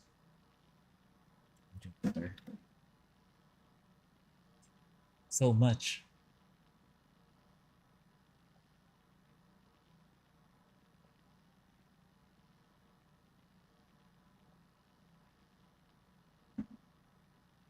So much entry.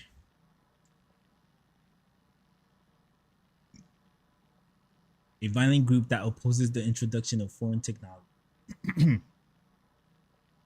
Brigands, such as the Coward Network, and resist any changes to the status quo. They follow the traditions of the Luddites, who destroyed machinery in 19th century England in an attempt to safeguard their livelihood, as well as the Neo-Luddites, who criticized the advent of IT,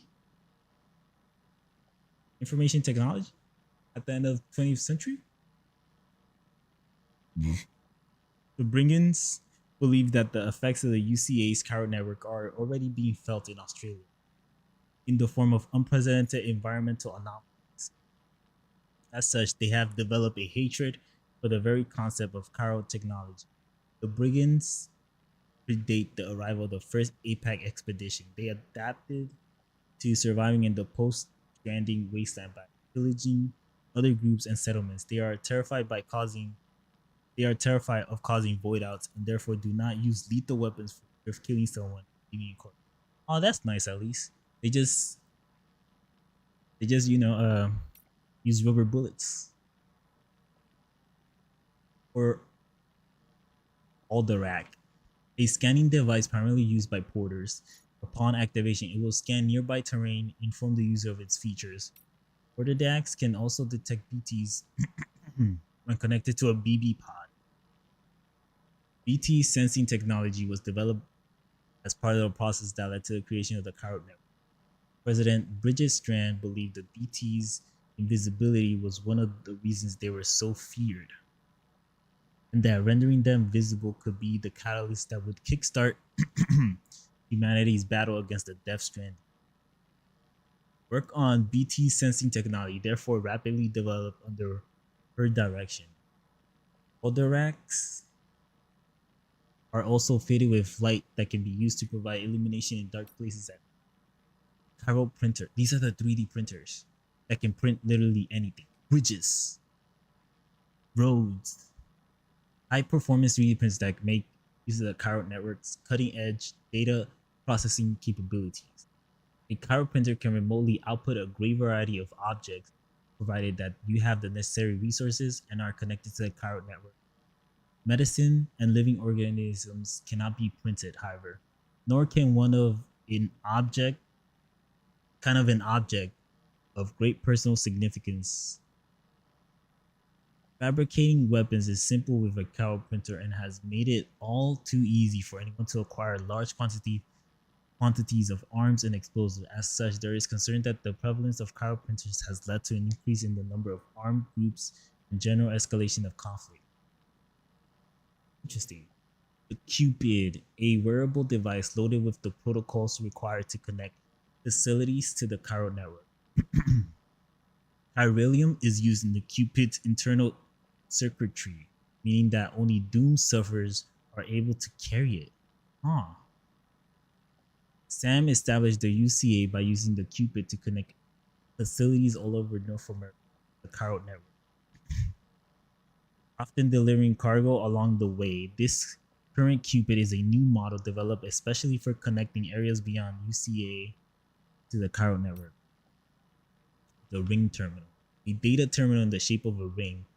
It records all manner of useful data, including the wearer's vital signs. It is also used as a communication device, a connection to APAS 4000 to support Sam's activities in a variety of ways, such as providing him with maps as well as information on his orders and cargo. The data bank you are currently perusing is another of the ring's terminal features.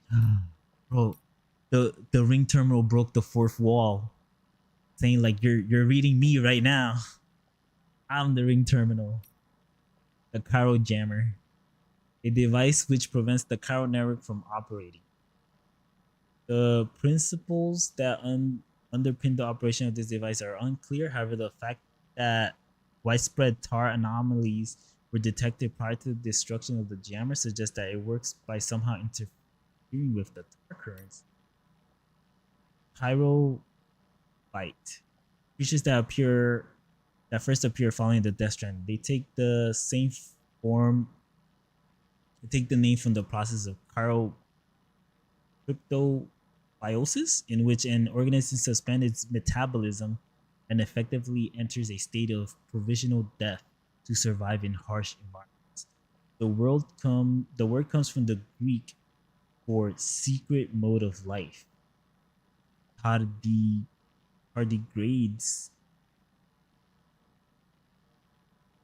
and sleeping chironomids.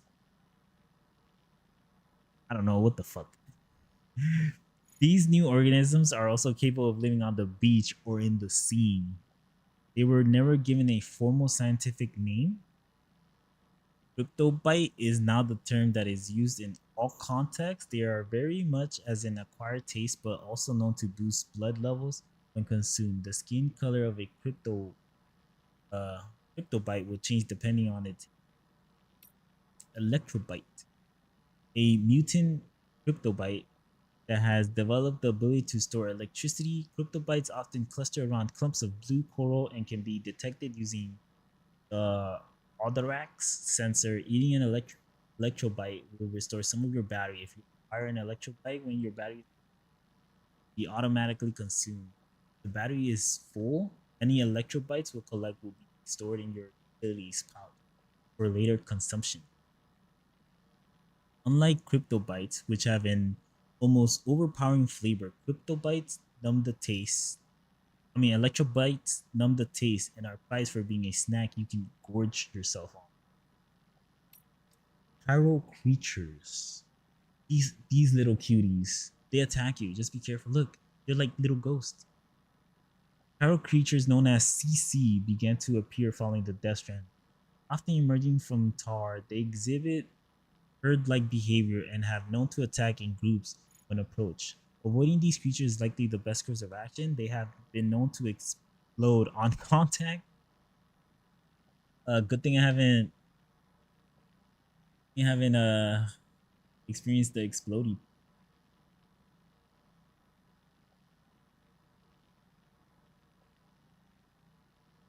Let me fix this.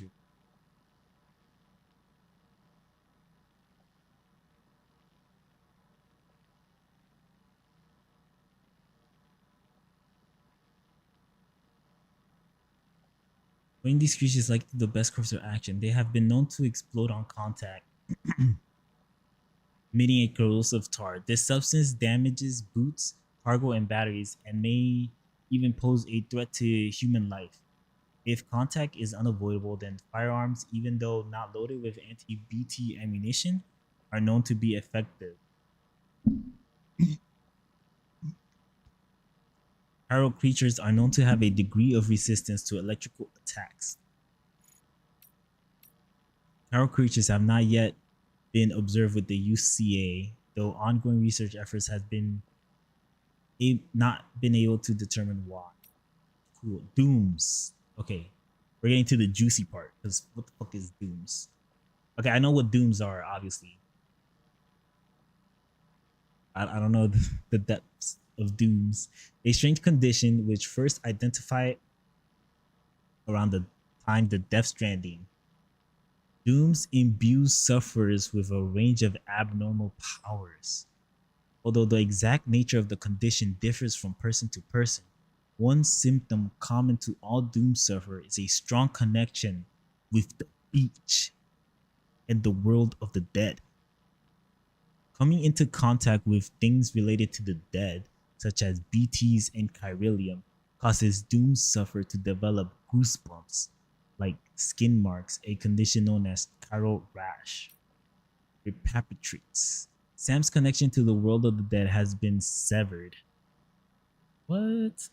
Sam's connection to the world of the dead has been severed as a result. Even if he dies and his soul is separated from his body, it will only go as far as the seam, a staging post between the world and the beach before returning, effectively bringing Sam back to life. Oh, Sam is also able to physically visit the beach. However, if his soul were to be separated from his body there, it would proceed directly to the world of the. In other words, Sam is able to die when he is on the beach. Oh. Because yeah, he was able to go to the beach at the end of the first game. I didn't know that last part. So that's why Sam doesn't die. Well, I know why he doesn't die.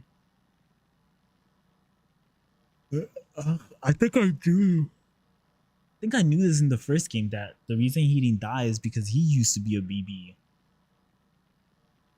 And apparently, like if you used to be a BB, like your connection to the beach is kind of out of whack. Because we read the other entry before about BBs that they, if you take them out the pod, they don't survive. They just die. Or if they don't have their still mothers, they'll die. But like, you know, Lou and baby Sam didn't. And we understand why Lou didn't, because well, that my theory is that Sam treated baby Lou like a baby. That's why he didn't die when he came out the pod. And now I'm thinking back to when Sam and his dad Mads Mikkelsen was his actual dad, and he was like, baby Lou, you my baby. So technically Mads was his you know, Sam to his babies. you know what I'm trying to say. Ciudad Nudo del Norte. Okay, we don't care about the facilities. Mule post boxes. Okay, we don't care about this. Timefall shelter. Okay, we don't care about this. Bridge. Don't care about that. Chiral Network Gateway. Chiral Network, which was used to connect the UCA, now provides the infrastructure that supports all of society. It is a completed and closed network. Chiral Network services are only available within the network and therefore only within the UCA. Expand the Chiral Network south in the former Mexico and beyond the Chiral Network Gateway must be installed in Ciudad Nudo del Norte C1. the connection point between Mexico and the UCA. The Cairo Network Gateway will also act as a limiter that will gradually increase the amount of data transfer from the UCA, ensuring that the network remains stable as it expanded. Consequently, Mexico will not immediately enjoy all the same network features and services as the UCA. The ability to build structures and fabricate weapons will depend on the status of the network on the side. Medical unit. Master handgun. Okay, weapons. Weapons are cool. Porter suit, a suit specifically developed for making deliveries. This is special weave provides full body protection from time for a while. Its camouflage pattern makes it harder for enemies to spot you. The lights on the suit will change color in response to the wearer's physical condition. Be careful if they turn red. S-sized piece of cargo can be attached to the shoulders and hips. The suit comes fitted with utility pouches, grenade pouches, spare ammo containers as standard. Backpack. A backpack used by Sam and other porters when making deliveries. Designed to carry multiple cargo containers, it is also fitted with hooks and attachments to allow easy access to boots, accessory weapons, and tools, making it ideal for porters operating in hazardous terrain. It can be customized with further attachments to improve its functionality. Offloading your backpack relieves you of your cargo, letting you move more nimbly, climb over high walls, and perform more powerful combat actions. It also makes it harder for enemies to spot you. Porters must sometimes switch their focus from delivery to stealth or even combat. Removing your backpack can be vital. Transporter boots. Candy boots. Sandalweed. Battle skeleton. Cairo anti-gravity. Strand, an essential tool for porters. Sam's blood is woven into its fiber as a means of ID verification. Strands can be used to tie cargo to floating carriers or secure cargo that won't fit in your backpack, keeping it in place even during expecting impact. They can also be used to bind and to parry melee attacks. Cairo crystals. Cairo crystals began to appear after the Death Stranding and are known for growing into distinctive golden clusters shaped like hands.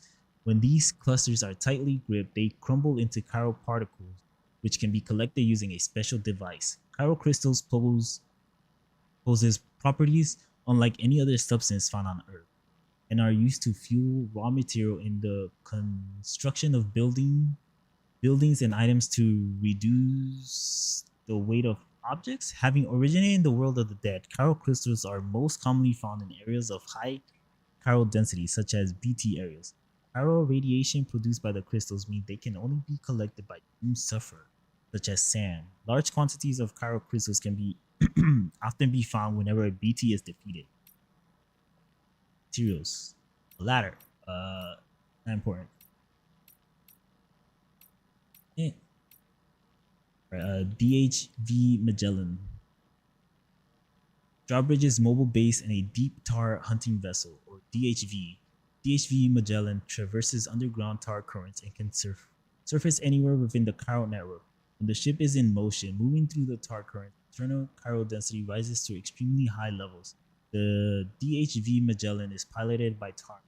He is assisted by a computer, saving the other crew members from having to be present. DHV Magellan. Oh, okay. So Tarman's story does Tarman's backstory makes sense. Because I'm like, okay, his backstory with his son, I'm like, okay, where's the other crew member? It's just you two guys? Like, what the hell? Why do you have a big ship then? I'm like questioning everything about Tarman's backstory. And it's like, oh, you know, it's just run by the computer.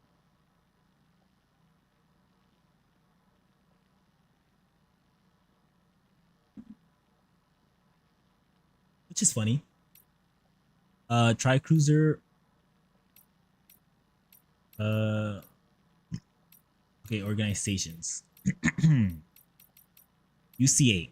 UCA stands for United Cities of America.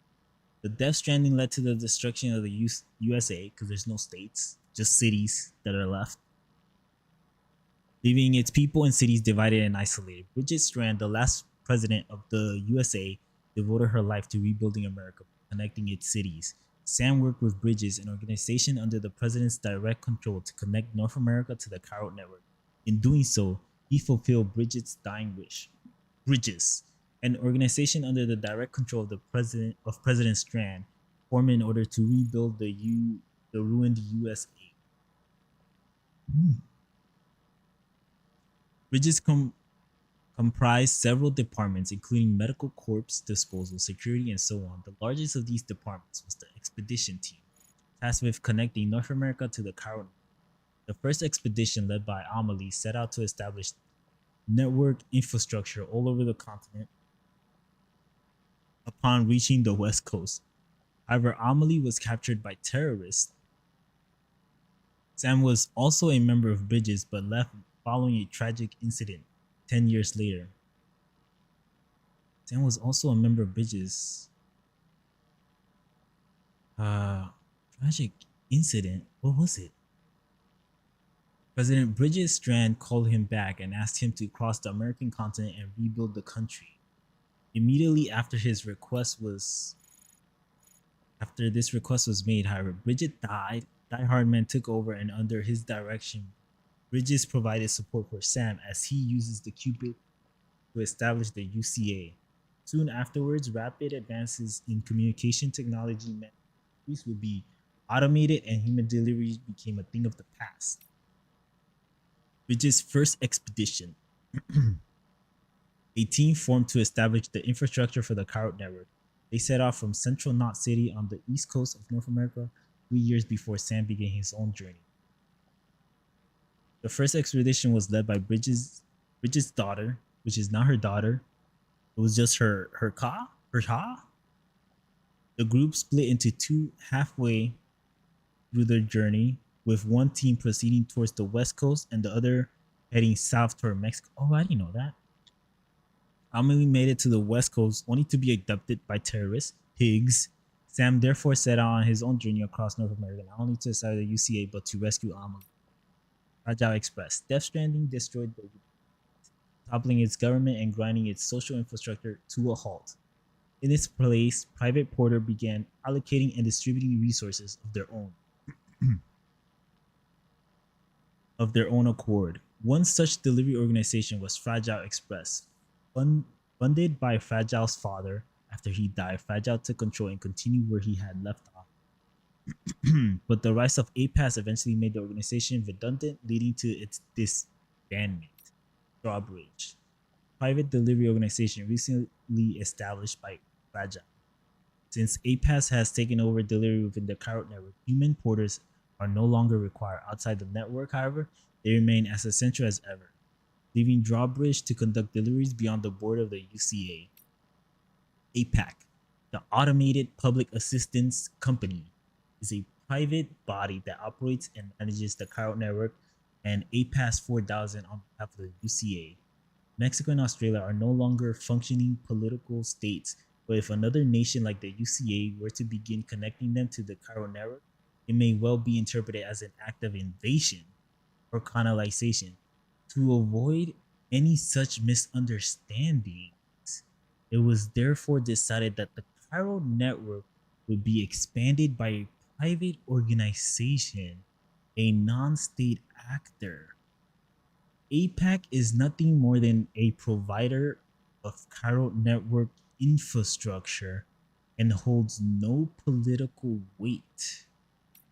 Oh, that makes so much sense now.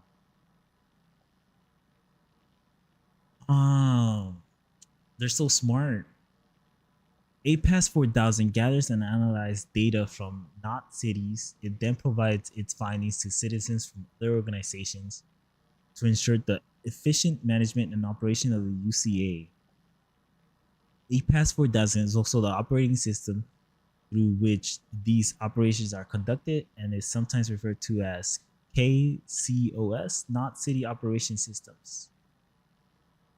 I fucking hate the not city names for everything. But all that makes so much sense why they changed the name.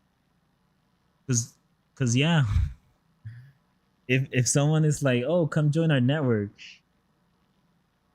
and you go to Australia and the network is like UCA, what's that? It's, it's United Cities of America. Wait, so you're trying to turn us into Americans? Okay, that makes a lot of sense. The Death Stranding has led to the downfall of nations and the destruction of communities, large and small. Most people have therefore sought the protection offered by cities, but some prefer to survive on their own in small groups. Many of them live in underground shelters known as preppers. Some people choose this lifestyle willingly, while others were forced to flee to shelters for safety. By now, there are quite a few people who were born in these shelters and no other way of living. Preppers have managed to survive on their own wits in the desolate world left behind by the Death Stranding, and many of them tend to distrust countries and other institutions as a result. That's why these bastards give me a hard time every time I'm trying to connect them to the Chiral network. I'm like, listen, you want in or you don't? And they're like, but you gotta give me this package first, buddy. I don't know. You got. I left my ladder over there. If you go pick it up for me and bring it back, then maybe I'll consider it. And I'll give you like one thumbs up. Oh, they too hard to please sometimes.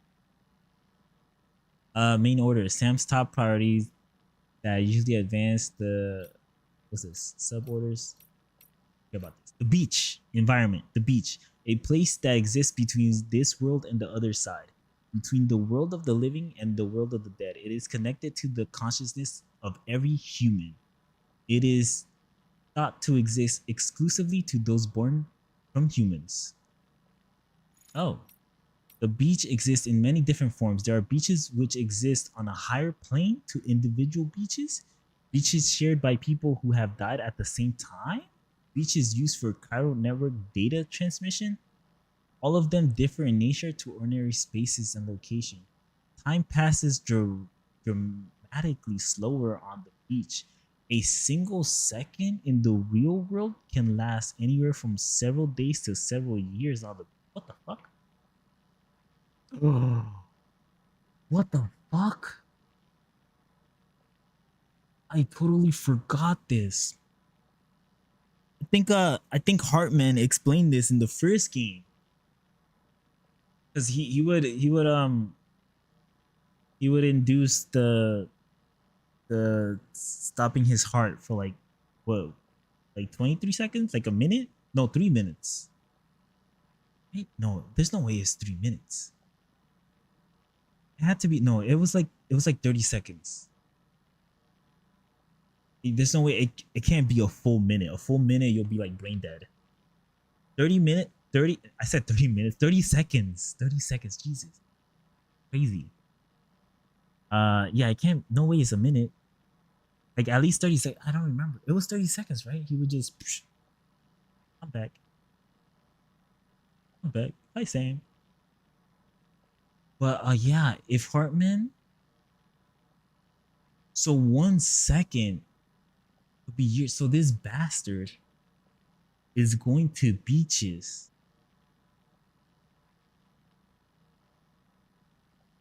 and is just there for years, days to years, in a single beach, and he's just trying to find his family. Jesus Christ, how many fucking beaches are there? Well, there's a lot because, you know, a lot of humans that died. Oh god. That was the saddest story in the first game. Was a Hartman. I thought that story was sweet. It was cute, sweet, and sad. And also the mama story with Lockney and Mama. That shit was whoa. Rising water levels caused by heavy timefall floods. Floods are a regular occurrence in the post-stranding world, blocking delivery routes and making vehicles unusable. They present a serious problems for porters. If floods are expected by taking the BT areas. Areas where BTs are known to appear. These areas have a strong connection to the beach, so chiral density is high and timefall is very common. Certain Doom server will be able to detect the presence of BTs, but ordinary humans will need to equip a BB pod in order to sense them. Even if you are aware of nearby BTs, approaching them without due care and attention risks you coming into contact during a void out. Taking a detour around a BT area is always a tar, mysterious substance that oozes and spouts from underground. It is known as tar because it's black and viscous, right? But it's not the same as the common tar of the pre-stranding world. The UCA tar ate away and nearly submerged Mount Knot City. Elsewhere, the crater lake near South Knot City is full of the substance, and an enormous tar-covered area known as the Tar Belt stretches out to the east of Edge Knot City. Tar often erupts from the underground when BTs appear, and have been known to bring buildings and landscape from the past along with it. Wait, what? That is true. Buildings and past from it contains chiralium, which has led many to speculate that it is somehow connected to the beach world of the little, however, is known certainly. What is the tar? That's true. It is able to bring forth buildings and landscapes. Could tar could the tar be like a no, no way this is true. I was gonna say could tar be like um like I don't know, like a place where all the things that the timefall destroyed goes. That doesn't make sense, right? Or is the tar like the tar could be memories of the dead? That would make more sense if tar was memories of the dead. And that's why certain things just appear in the tar that don't make sense. Oh well, we'll figure it out.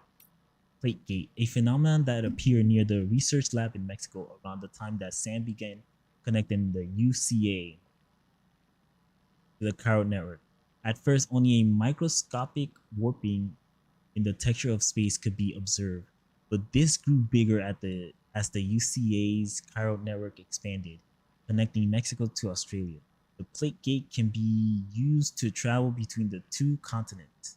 It is the only plate gate currently in existence. The president has explained that Sam's current mission is to connect Australia to the chiral network with the aim of discovering new plate gates. The maturation the maturation of the gate connecting North America and Australia only occurred after the UCA was fully connected to the chiral network. This suggests that gate materialization is tied to the strength of a given area's link to the beach. Therefore, achieving full chiral connectivity in Australia may likely cause another plate gate to appear somewhere within its borders. APAC and the presidents are attempting to predict the location of, as of yet, undiscovered gates and the connection between them with the ultimate aim of connecting all the world's continent and averting the extinction of humanity. An intriguing anecdote concerning mysterious gates. DNA analysis has revealed genetic commonality between Native Americans and the Polynesian people of Oceania, indicating they first made contact around 1200 AD. But these people really have the technology required to cross several dozen miles of ocean? No, sir. It was called land bridges. After all, Ferdinand Magellan's circumnavigated circumnavigation of the world didn't take place until the 16th century. The possibility that a plate gate connected two continents all those centuries ago cannot be discounted. Huh? Maybe. Maybe. Clouds that appear after the Death Stranding, they produce timefall and contain a great deal of chiralium that both obstruct radio waves and make the clouds impenetrable to drones and aircraft. Really, chiral clouds. So like, oh, so that's why they can't use helicopter drones and shit. because these fucking clouds are just brick walls. Even if they could be penetrated, the sky above the cloud is stratified into layers that contain further chiralium and chiral radiation invisible to the naked eye, soaring through the sky and leaving Earth's atmospheres nothing more than pipe dreams. Oh, tar currents. The ebbs and flow of the layer of tar between the Earth's crust and upper mantle. Tar occasionally seeps into the crust itself and flows very close to the surface in some places. When the tar first appeared after the Death Stranding, it didn't flow at all. But as the dead became stranded in the world of the living, an imbalance formed between them. One theory posits that this led to the creation of tidal forces that caused the tar to flow. The fact that tar appeared after the Death Stranding, it didn't flow at all. But as the dead became stranded in the world of the living, an imbalance formed between them. One theory. Wait, I already read that. The fact that the tar first appeared when the Death Stranding struck, time appeared to progress differently within it, suggests that tar comes from the beach. No one, however, has been able to confirm this. The DHV Magellan uses tar currents to quickly travel great distances without having to suffer a. Hmm.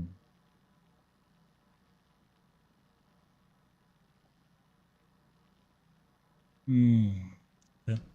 Australia. The Death Stranding brought about the destruction of Australia in much the same way as it did the USA and Mexico. Survivors lie scattered across a handful of cities, separated and isolated from each other. Sam's current mission is to connect the Australian continent to the Carrot Network, but neither he nor Drawbridge have been asked to rebuild the nation. For the UCA, the reconstruction of the Australian nation should be left to the will of its people. The pirate organization known as APAC is simply providing the information to establish the Carrot. Arians, location where Sam and other porters have taken a rest, are marked with holograms of Carrot Network, a communication network that has already proven essential in connecting isolated people to the Death Stranding, and may yet save humanity from extinction. By transmitting signals via the beach, the Carrot Network can process and deliver huge amounts of data instantaneously, connecting the isolated knot cities of North America to, along with its various prepper outposts, allowed the former USA to be rebuilt in the form of the UCA, the United Cities of America. Connecting a location using the qubit allows it to access a variety of features. Holograms that are indistinguishable from the real thing, known as chirograms, can be transmitted within the network, and chiral printers can be fabricated materials. Chiral computers capable of instantaneously mass data processing can be used to recover data from the past that was once believed to be lost. We pass for doubts. The Automated Porter Assistant System, officially titled APAS 4000, commonly referred to simply as APAS, was originally developed as a support program for porters making deliveries within the Carrot Network. But the network capacity is to instantly transfer massive volumes of data meant that APAS developed rapidly and was before long managing and operating deliveries all on its own. As deliveries became entirely automated, Bridges withdrew from the delivery business, and private organizations such as Fragile Express disbanded. Porters are still required to make deliveries outside the Carrot Network, however, which is why Fragile set up drawbridges. Thanks to the Carrot Network's use of the beach, where time barely passes, APAS has become more than just a delivery system. It is now involved in all, from child rearing to health. Chirogram. Holograms that make use of the Carrot Network's capacity for instantaneous map data transfer. So these are the holograms that shield the shelters that we've been seeing all over the game. APAS can improve the tools and equipment used by porters. These enhancements are tailored to each porter. Through careful analysis of performance, a porter must complete many orders and increase their porter grade. Death Stranding. Okay. They're important. Still, these are important. We got the A phenomenon. Death Stranding, a phenomenon in which the dead cross over from their world and are stranded in ours, becoming known as BTs or beach things. When BTs come into contact with a living person, it is important. When a BT comes in contact with a living person, a large explosion occurs, known as a void out. This releases, okay, I understand that this happens. I don't know why. This releases a huge amount of destructive energy akin to when matter comes into contact with antimatter. Simultaneously, void outs across the world led to the downfall of civilization and have put humanity on the brink of extinction.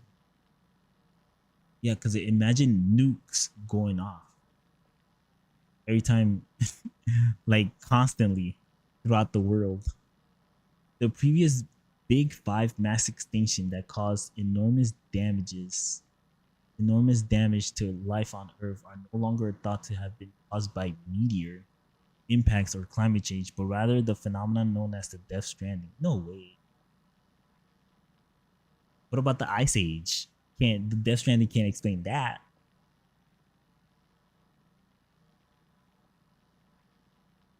Oh wait, fuck. Does the fucking void outs leave craters? So maybe maybe they're right. Maybe they mistaken the impacts that these craters have for meteors, but really it was void outs. Anyways, but why do why does a void out happen when a BT makes contact with a living person?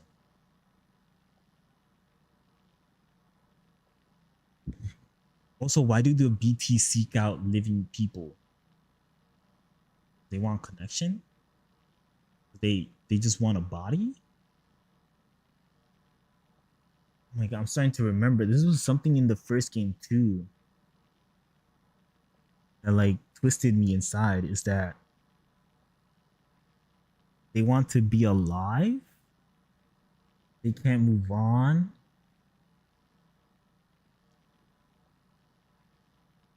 They want to be alive. They can't move on. They're stuck on Earth.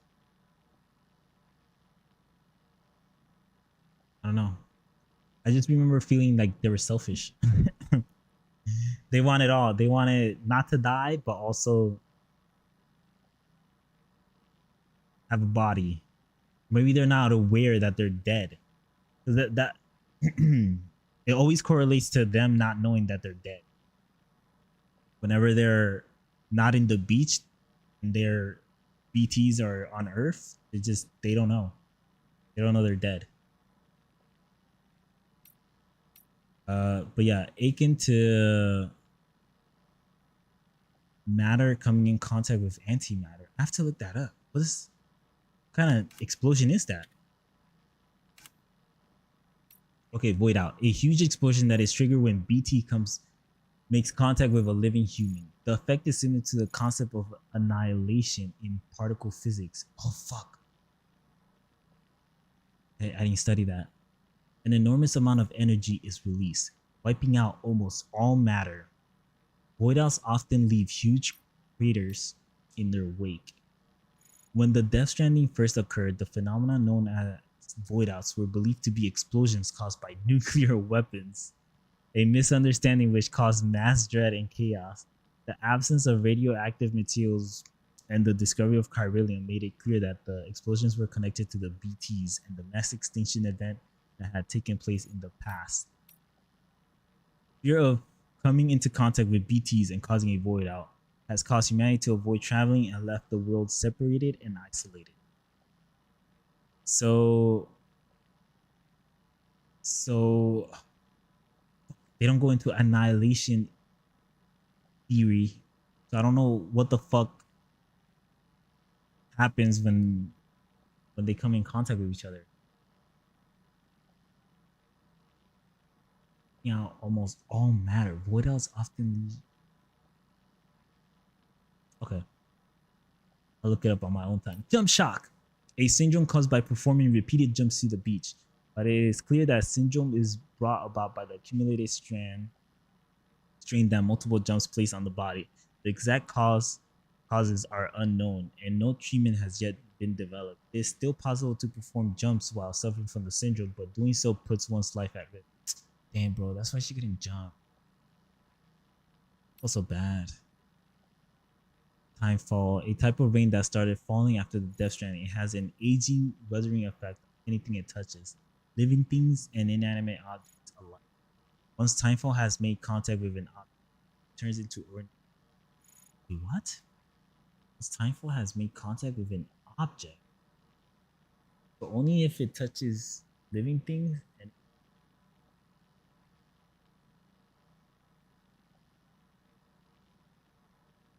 Oh wait.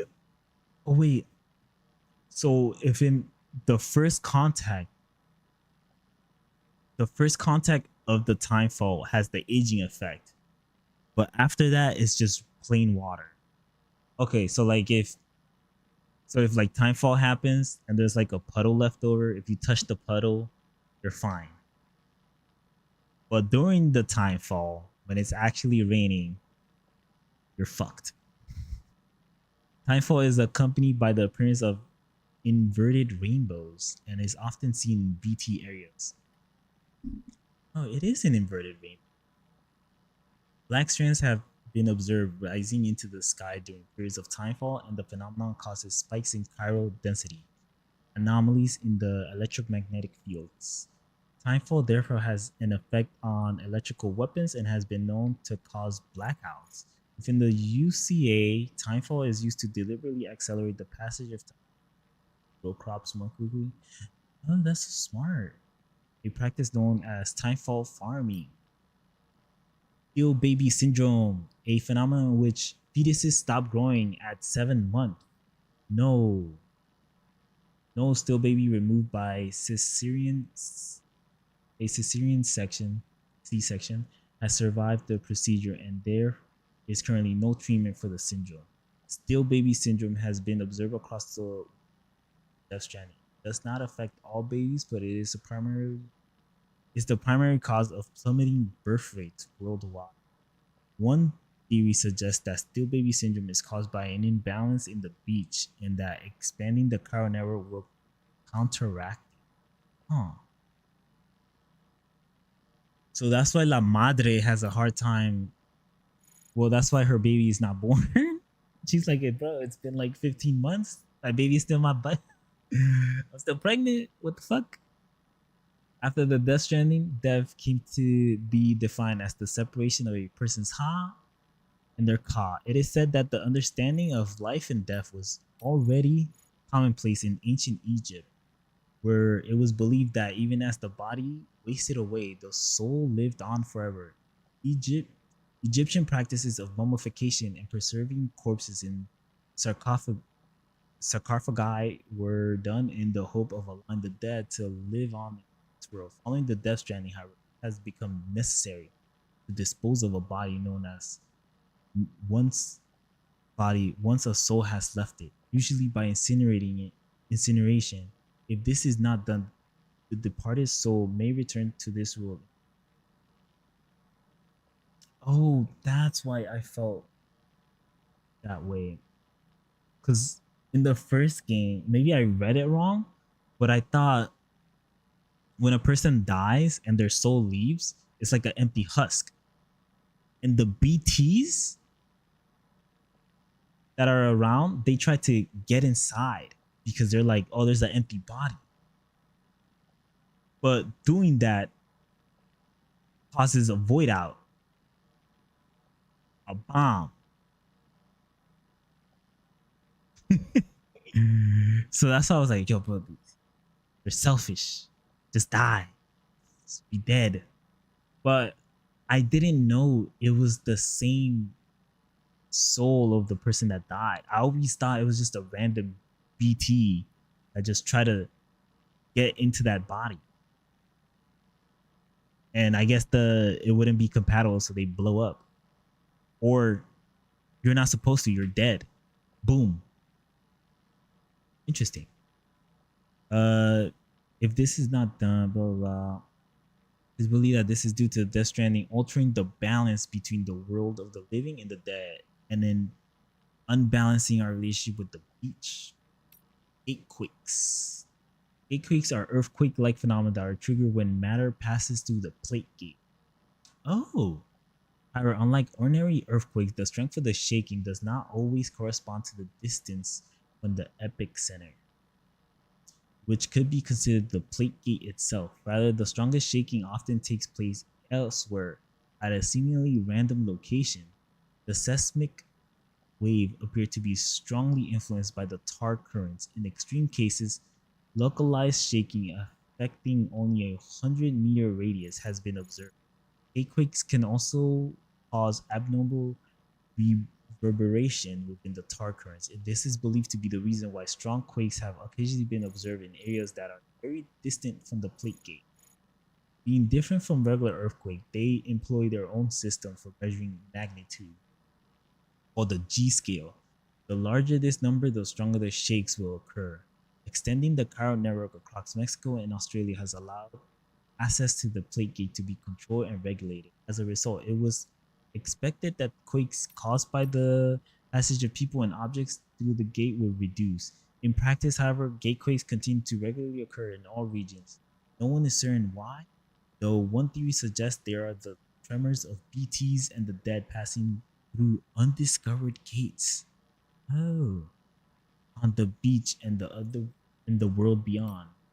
Chiral contamination. Exposure, exposure to chiralium has been known to cause symptoms such as fainting, headaches, and insomnia. Doom's sufferers have a certain amount of resistance, but regular humans must take precautions. Chiralium emits chiral radiation, which places a great amount of stress on the mind and body. Symptoms vary, but in the worst case, chiral radiation has been known to cause heart failure, strokes, and immunodeficiencies. It can also trigger destructive and suicidal thoughts. Whoa. Cause memory loss and serious impaired judgment.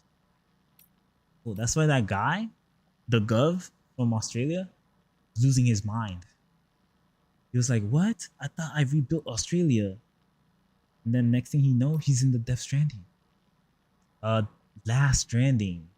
The Death Stranding is the so-called sixth extinction that will lead to the eradication of humanity. The final stage of the process is known as the Last Stranding. Once all of humanity's beaches are connected via the chiral network, BTs will descend from the upper beach that linked them, wiping out mankind in an instant.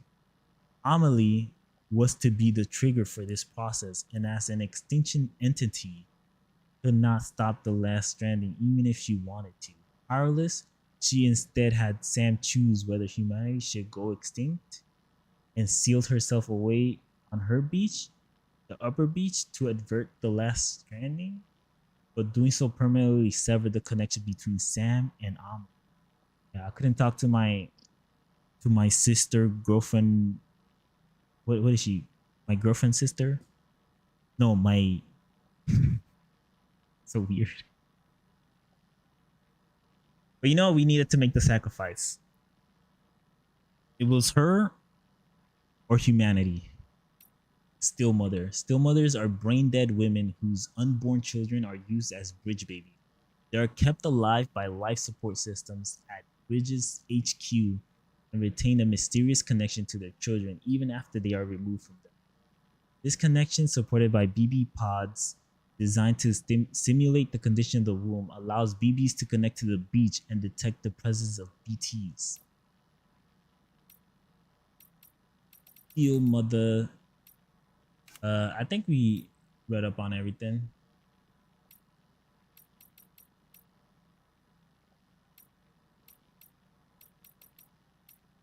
Cool.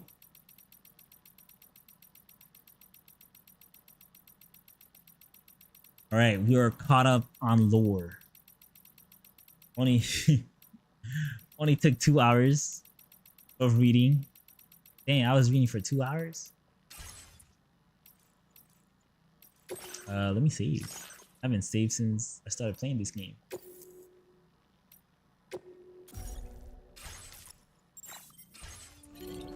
Uh, where was I? I don't even remember. Feels good.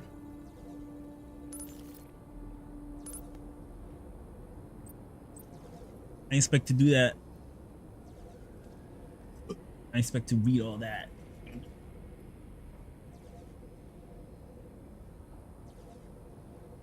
I'm gonna call it a day.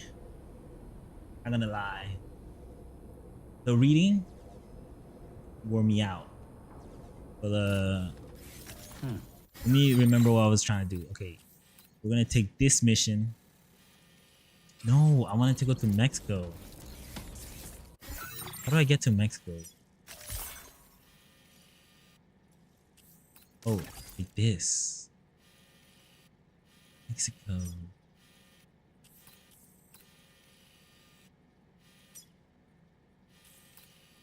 Janitor, we'll start here. Ooh. It has to load since we're going to a different continent.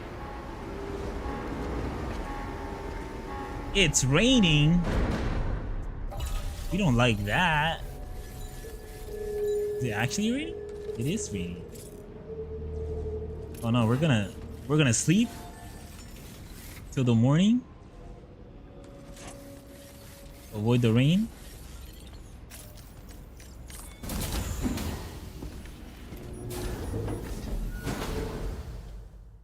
Sleep till morning. Sleep to the AM.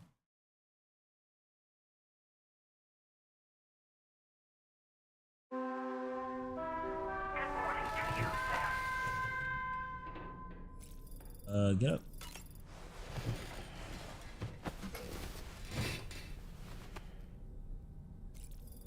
Oh, I'm tired. Enemy bases threat increases.